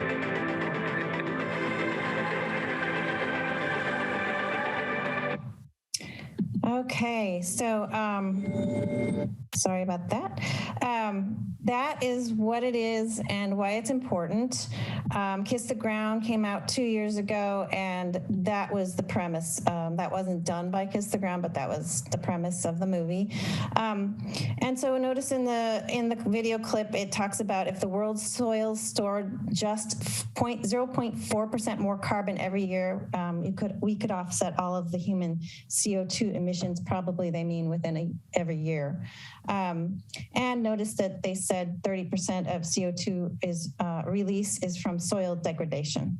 And this is just kind of a visual of how dead soil or dying soil that's drying out without life in it, releases CO2 into the atmosphere. We didn't really know how the soil worked. My next there, whoops, I went too far. Sorry about that. But guess who did? Indigenous peoples knew a lot about how the soil worked. And much of their practices and knowledge is incorporated into regenerative practices. So how soil and plants cool the planet is what I'll just go over now. Soil is the second largest CO2 sink next to the ocean. We are realizing, so it can hold massive amounts of CO2, of carbon.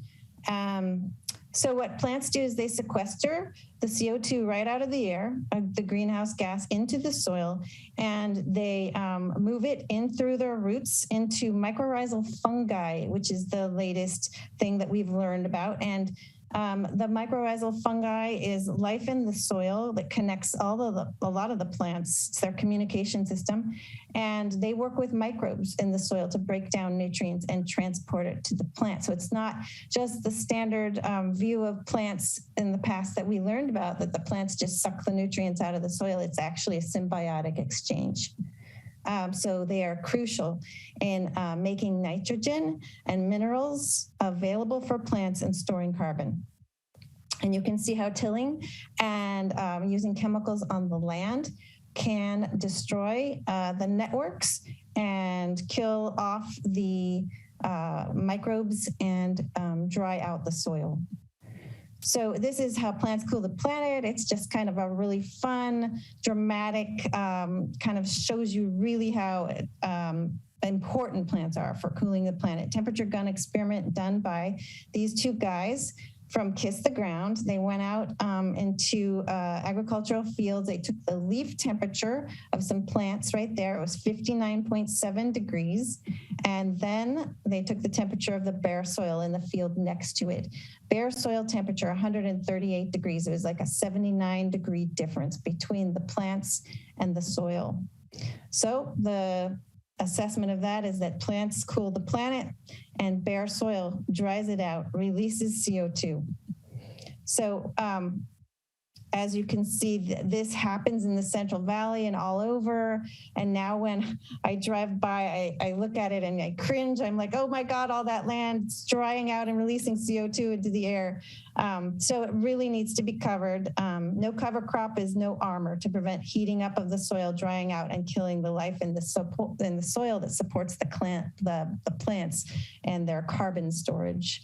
Living soil holds water. This is the difference between soil that's alive and soil that's dead.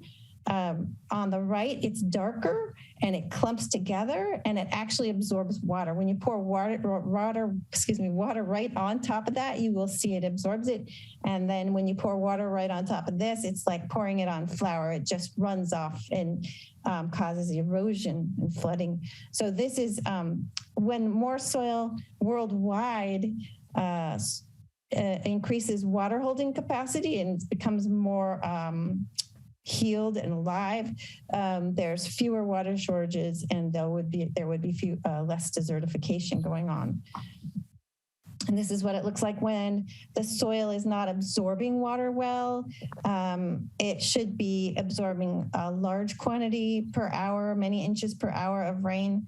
And this is just an example of land where there's not a lot of plants on the ground. It's bare soil. Maybe it's been sprayed a lot and it's just not absorbing, and there's more runoff and evaporation going on.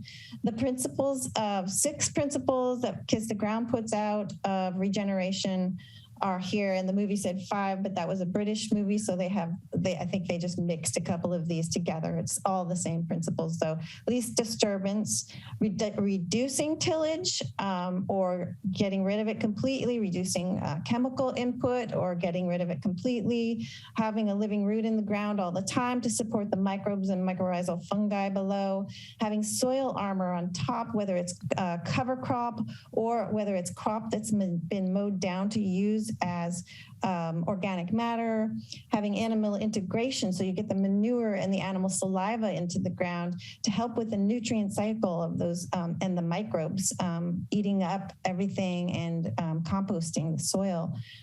Increasing the biodiversity of the plants that are planted, hedges, trees, shrubs, perennials, things that live longer than a year, that encourage all kinds of diversity of growth to come to the area, lots of pollinators that farms need. And then the context is, everywhere it's going to be different.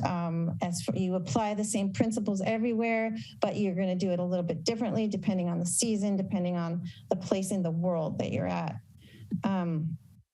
And so this is just a difference between regenerative and degenerative, which is the opposite. It's like showing an example. This is where a lot of the CO2 emissions occur in cattle ranching. It's in the confined animal feedlot where there's mud and the CO2 is going straight up into the air. You have some manure, but you don't have any plant life here holding the soil together to absorb water. And this one, it's planned rotational grazing. So they're putting the animals into different sections after they graze the land and they don't overgraze it. So there's still grass left. They move them to another section of the land. It's living roots in the land. The soil's covered. There's diversity of the different grasses here, and there's animal integration. This one is a silvopasture, which can be done in the forest. So this is the way to capture carbon in the forest land and water into the ground as well. And that is just having the animals roam the land in rotational grazing pattern as well. And here they reduce the forage and the fuel load, also very good for preventing fire. They reduce the fuel ladders of the branches sticking out low here because they're such big animals, they knock them down. It's just another regenerative way of doing it. So true prosperity is what comes out of it for the farmer in regenerative agriculture. Generally higher yields after a certain amount of time after transition. Because you have healthier crops, they resist pests and disease. So you're going to have higher yields. They're going to have less inputs, less cost inputs from adding chemicals and fertilizer. And then they'll have stacked enterprises if they're growing crops year round, different varieties of crops and cover crops, which they could also sell. So the typical practice is no-till tractors, or they're called roller crimpers for large scale operations, and smaller scale operations may not even use those. The use of high biologically active compost and compost tea sprays, cover crops, never leaving the soil exposed, planting biodiverse crops, including natives, perennials, and trees, utilizing windbreaks, trees and shrubs to prevent evaporation of water from even just growing the plants on the land. And then the outcome measures, testing soil improvements over time to make sure that this is actually improving the land, percent organic matter, if it's increasing, percent carbon uptake of the soil. They have ways to measure all this now. The rate of infiltration water into the soil, how much water the soil is absorbing gallons per acre. And so on here. And this is a picture of a roller crimper, in case you were curious. It actually snaps the plant at the stem and lays it down flat, kind of plows it over. And then it can have drills inserted into the ground, let's see, I guess a section of this can have drills that punches holes into the ground and plants seeds right within all of this area that has been crimped and rolled down. Scientifically proven and uses for it around the world. So, oops, sorry about that, gotta go back. The Savory Institute has done a lot of research, and they now have a program called Land to Market Outcomes-Based Sourcing. The Rodale Institute has been doing research for 70 years on the difference between holistic and conventional farming. So they have a lot of data, and Project Drawdown has research on how plants and soil sequester carbon. General Mills has recently done some research, and they are now putting out some products that are regeneratively produced, and Nestle has pledged to invest $1.3 billion over the next 5 years in training farmers and paying premium prices for products of regenerative agriculture. And Danone is another, I think, food and beverage company that is supporting regenerative agriculture by providing financial and technical assistance to more than 100,000 farmers worldwide. So it's happening all over the world. I'd say 2 years ago when I learned about this, I don't think all this was happening quite yet, but it seems to be happening more and more, and there's a lot of investment going into it. This is an example, a great before and after picture of where China restored 920,000 hectares of land regeneratively in the Lu Plateau, and that's about the size of Denmark. It took them 14 years to transition it, but now it's a regenerative agricultural production area. This is the comparison between a conventional farm and a regenerative farm right next to each other. It's Gabe Brown's ranch. He's one of the farmers in the movie that actually was a success story. It took him 3 years to transition and start to gain profits, but he was at rock bottom, actually didn't have a lot to put in, but he did it. And now his per acre, or I'd say before when he was conventional, his land held only 40,000 gallons an acre of water in the soil, and now it holds 140,000 gallons. So this is really important for drought and for conservation of water. How can we support our farmers to transition? Well, I think that the Half Moon Bay Climate Action Plan, it could be incorporated into that. It can be a driver for carbon sequestration locally. The local government can incentivize local farmers to affect climate crisis and can look for grants and promote education. We can screen important movies in town, like Kiss the Ground, educate the public, educate the farmers.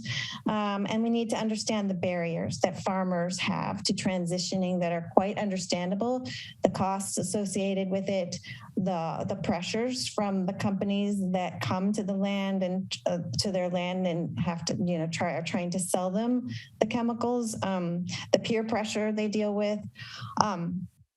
We need to meet farmers where they're at and just let them know that slow transition, excuse me, at their own pace is okay.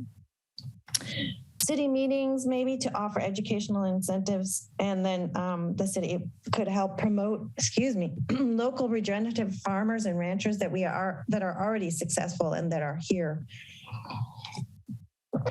And promoting them as role models to other farmers.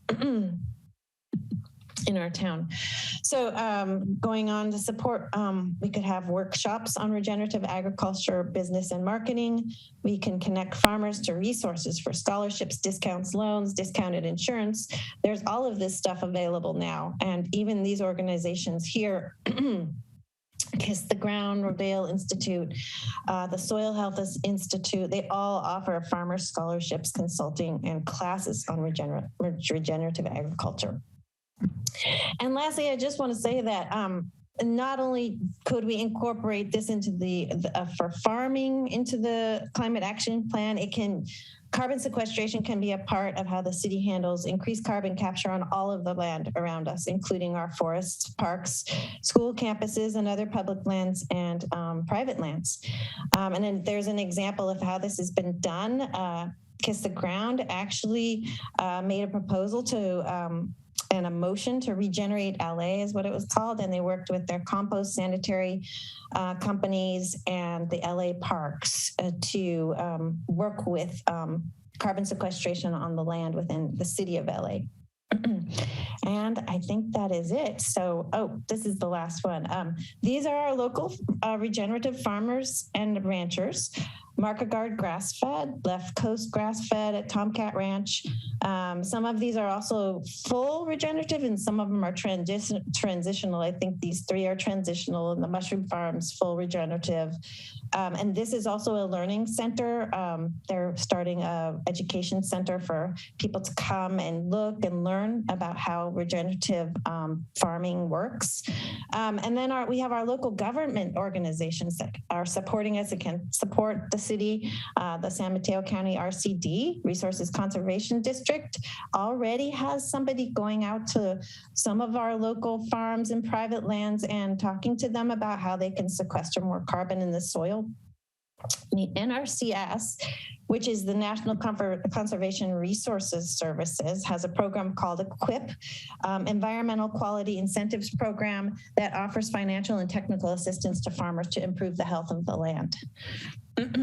And I believe it was said that they may actually rent out those roller crimpers, which are the no-till tractors. And the rest are references here.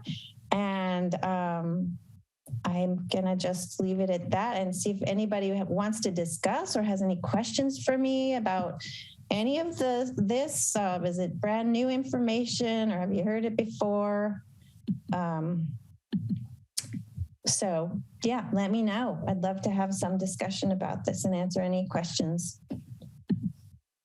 Thank you, Melinda. Wonderful presentation. Thanks for hanging in there so late too. Sure, no problem. My pleasure. Yeah, and I think, well, until fairly recently, I think you could see Kiss the Ground on Netflix. I don't know if you can still see it streaming, but I think so. Yeah, it's a great movie. And I also recommend Gabe Brown's book I think it's called Dirt. Yes, I think so, yeah. Great, one of the best books I've ever read, actually. Fantastic. I'm so glad that you're familiar with this. I am, but I've learned a lot just from this. And of course, the next thing is, how do we get this done locally too? So right. I'll just ask Councilmember Jimenez if you'd like to start the conversation. Well, thank you for a great presentation. It's been pretty similar to some of the research that I've done to learn more about how we can put this to practice in our community. Growing up in a farming community in Mexico, I still remember how my grandparents used this method. The crop rotation with livestock, and because they didn't use it, they didn't have the money to buy fertilizer. So they actually used, cattle and horse manure, as fertilizer for, to be able to farm the following year. So this is a rotation, and they kept, the water sources pretty healthy,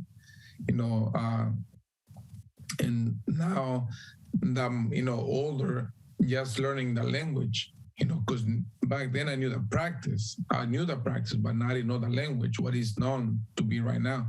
So this is not a new practice. You saw that Native Americans, have been they use this method for a long time. Some of the ranchers in the United States, are trying to kind of like imitate, Mother Nature of, carbon sequestration with, with livestock.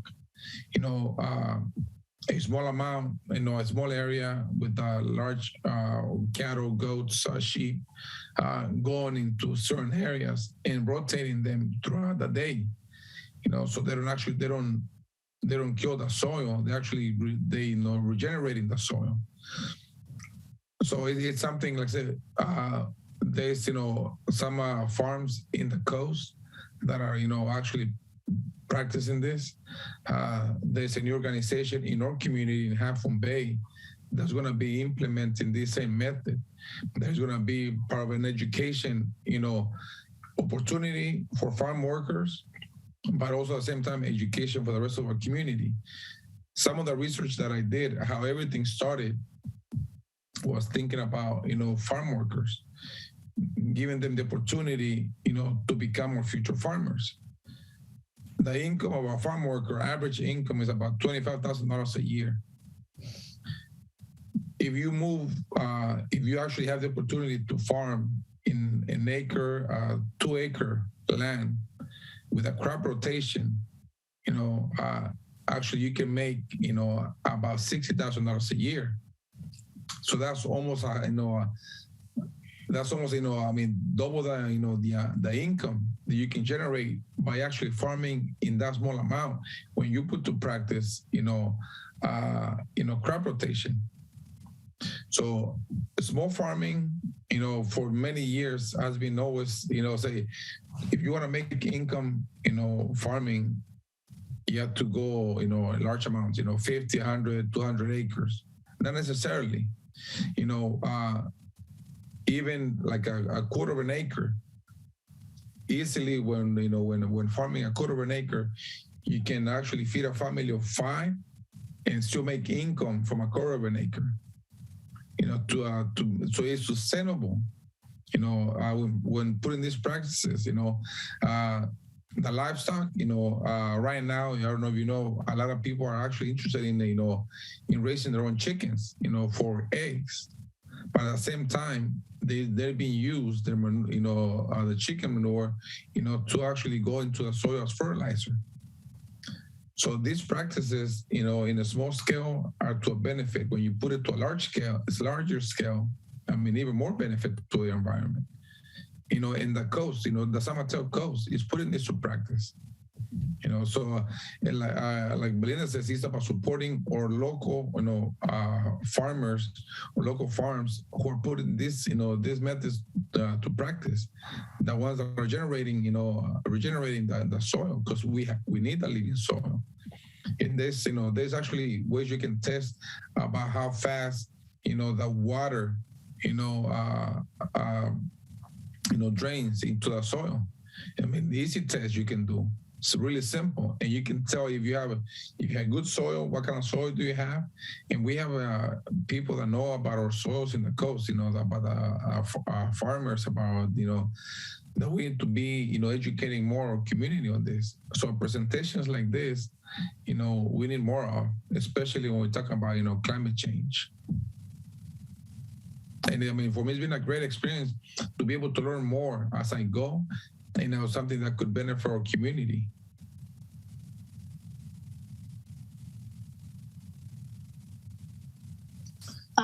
Council members, do you have questions for Joaquin or Melinda?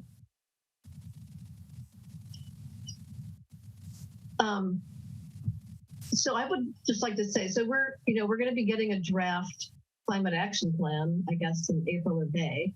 And I think we want to look at, policies relating to this. And I guess we have another speaker coming from the RCD as a follow-up to talk about how they worked with San Mateo County to get some policies into their land use plan. So I think we're going to hear from her too sometime soon. But yeah, I think this is like the right time to be talking about this stuff for sure. That's great. And I hope, that it can be implemented into your climate resiliency plan. Yeah, and so there is a bond bill in Sacramento, I think it's AB 2783, that actually has substantial pots of funding for agricultural programs and projects, particularly those that support under-resourced and low-income communities. So actually, you know, paying money to help farmers learn how to farm, you know, farm workers to farm, learn how to do sustainable practices. There's a lot of money in this bill. I don't know if it's going to, you know, get signed by the governor, but, you know, it's on somebody's radar. Right. And, you know, it's in legislation. So we just got to get legislation passed. And we have that on our legislative platform, right, Harvey? Right. Yeah, I actually had a meeting with Assembly Member Robert Rivas, you know, to talk about this bill. Yeah. So we had a meeting at the beginning of the year, you know, January. You know, actually we had a conversation about this and about what we are doing, you know, in the coast, you know, to help, you know, our farm workers in the healthy, you know, healthy food production. He's the guy to be talking to for sure.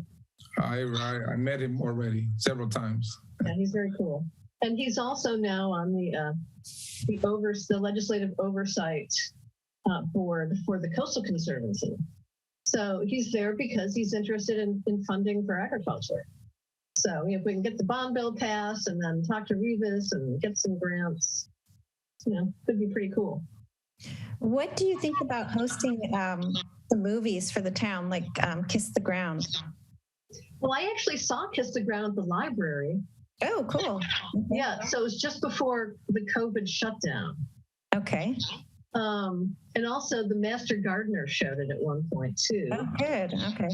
So yeah, I mean, there's no reason we couldn't, you know, find a way to show it again. It might be fun to promote it again. Yeah, with the town. It might be nice to connect it to one of the Make It Main Streets. So we started Make It Main Street last year, once each month, trying to do different things downtown. And part of almost every Make It Main Street last year was doing a movie showing in right downtown. And so I think this would be an obvious connection to have a showing either during April or May when we start Make It Main Street. Yeah, and actually the Oddfellows did show that movie. It was at Oddfellows, yeah. Oh, they showed it last year? Okay. They showed it too. So it was at the library and it was at Oddfellows. That's great. We can certainly show it again. Yep. You know, I'd also mention as we're finding kind of connections between this wonderful presentation we just heard and other efforts we're working on. I made the plug earlier. Each of you just received this document in your box, the Coastside Recovery Initiative. Again, more than a year effort to put this together. And it has a section, there was a subcommittee, Team Eco, that was specifically coming up with recommendations in this area. So I call the council's attention to that part of the report. Take a look at that. It's in sync with a lot of the things Melinda said. And the committee, the Coastside Recovery Committee, early on in their work, they took a tour of the mushroom farm. So they got a dose of what was going on there and the regenerative work that they're doing there. I think it was probably May. Oh, that's fantastic. I heard that they had spoken at one of the meetings too. So that's great. Yeah, they should get in front of the chamber. I don't know if the chamber has hosted, you know, an event, but that would be good too. Oh, that's a great idea. Fantastic. Well, let me know how I can support. I have a lot of information. I'm not an expert, but I have a lot of research on this topic and suggestions and ideas. So great. I see Councilmember Penrose has her hand raised as well, Madam Mayor. Vice Mayor. Yeah, I just wanted to say that Earth Day is April the 22nd. It's a Friday. And we might be able to do something on that Friday.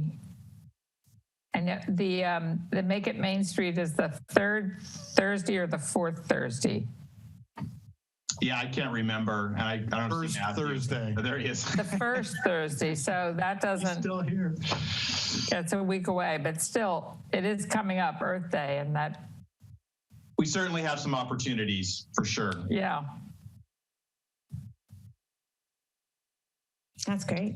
You should talk to state parks about getting a table that's a Wildflower Day on April 24th. you know, it's all about sustainability and all that stuff. Oh, okay. Wildflower Day. Okay. The annual wildflower celebration. Okay. Melinda, I can send you the contact. Okay. Thanks a lot. That'd be great. Yeah. Well, thanks for having me tonight. I appreciate you listening. Thank you for your presentation. You're so welcome. Thanks for inviting me. Thanks Thank you, Melinda. for organizing it. Thank you, Waki. Take care. Thank you. Bye, Melinda. Bye-bye. Okay. So I think we've done everything. City Council reports, future items. So I would like an item, you know, at a future meeting on the topic that actually that Paulette Eisen raised about, you know, we want to do outreach to our community to find out where they stand on issues. I don't know any reason why we wouldn't want to do that, but you know, we shouldn't be spending money to solicit input if we're not going to, you know, take it into consideration. So, you know, I'd like us to schedule a discussion about how many, you know, responses are enough for us to consider it to be significant. You know, how are we going to decide when and how to use, you know, surveys for the public and the data that comes from these surveys, rather than just, you know, chasing it down a rabbit hole. We need to have a policy about public outreach, you know, especially as relates to, you know, surveys like that were done for, well, public safety, the community survey for redistricting, you know, whatever it is. You know, a lot of cities are moving to what they call flash votes, you know, so there's an issue and, you know, City Hall posts on their website just a, you know, a quick survey and people can, you know, respond, you know, online. Now, you know, I'm not saying we don't exercise leadership on issues, but, you know, we want to come up with a way that's respectful of public input. And how are we going to do it and how are we going to receive it and process it? So I'd like that to be an item on a future agenda. I'm not saying it has to happen this month. We're already kind of meetinged out, but, you know, I think we want to have it maybe after the beginning of the fiscal year. That's all I have. Anybody else have an item? Okay, well, I'm going to adjourn the meeting. Good evening, good night, take good care. Good night. Good night. Thanks, everyone. Thank you. Good night.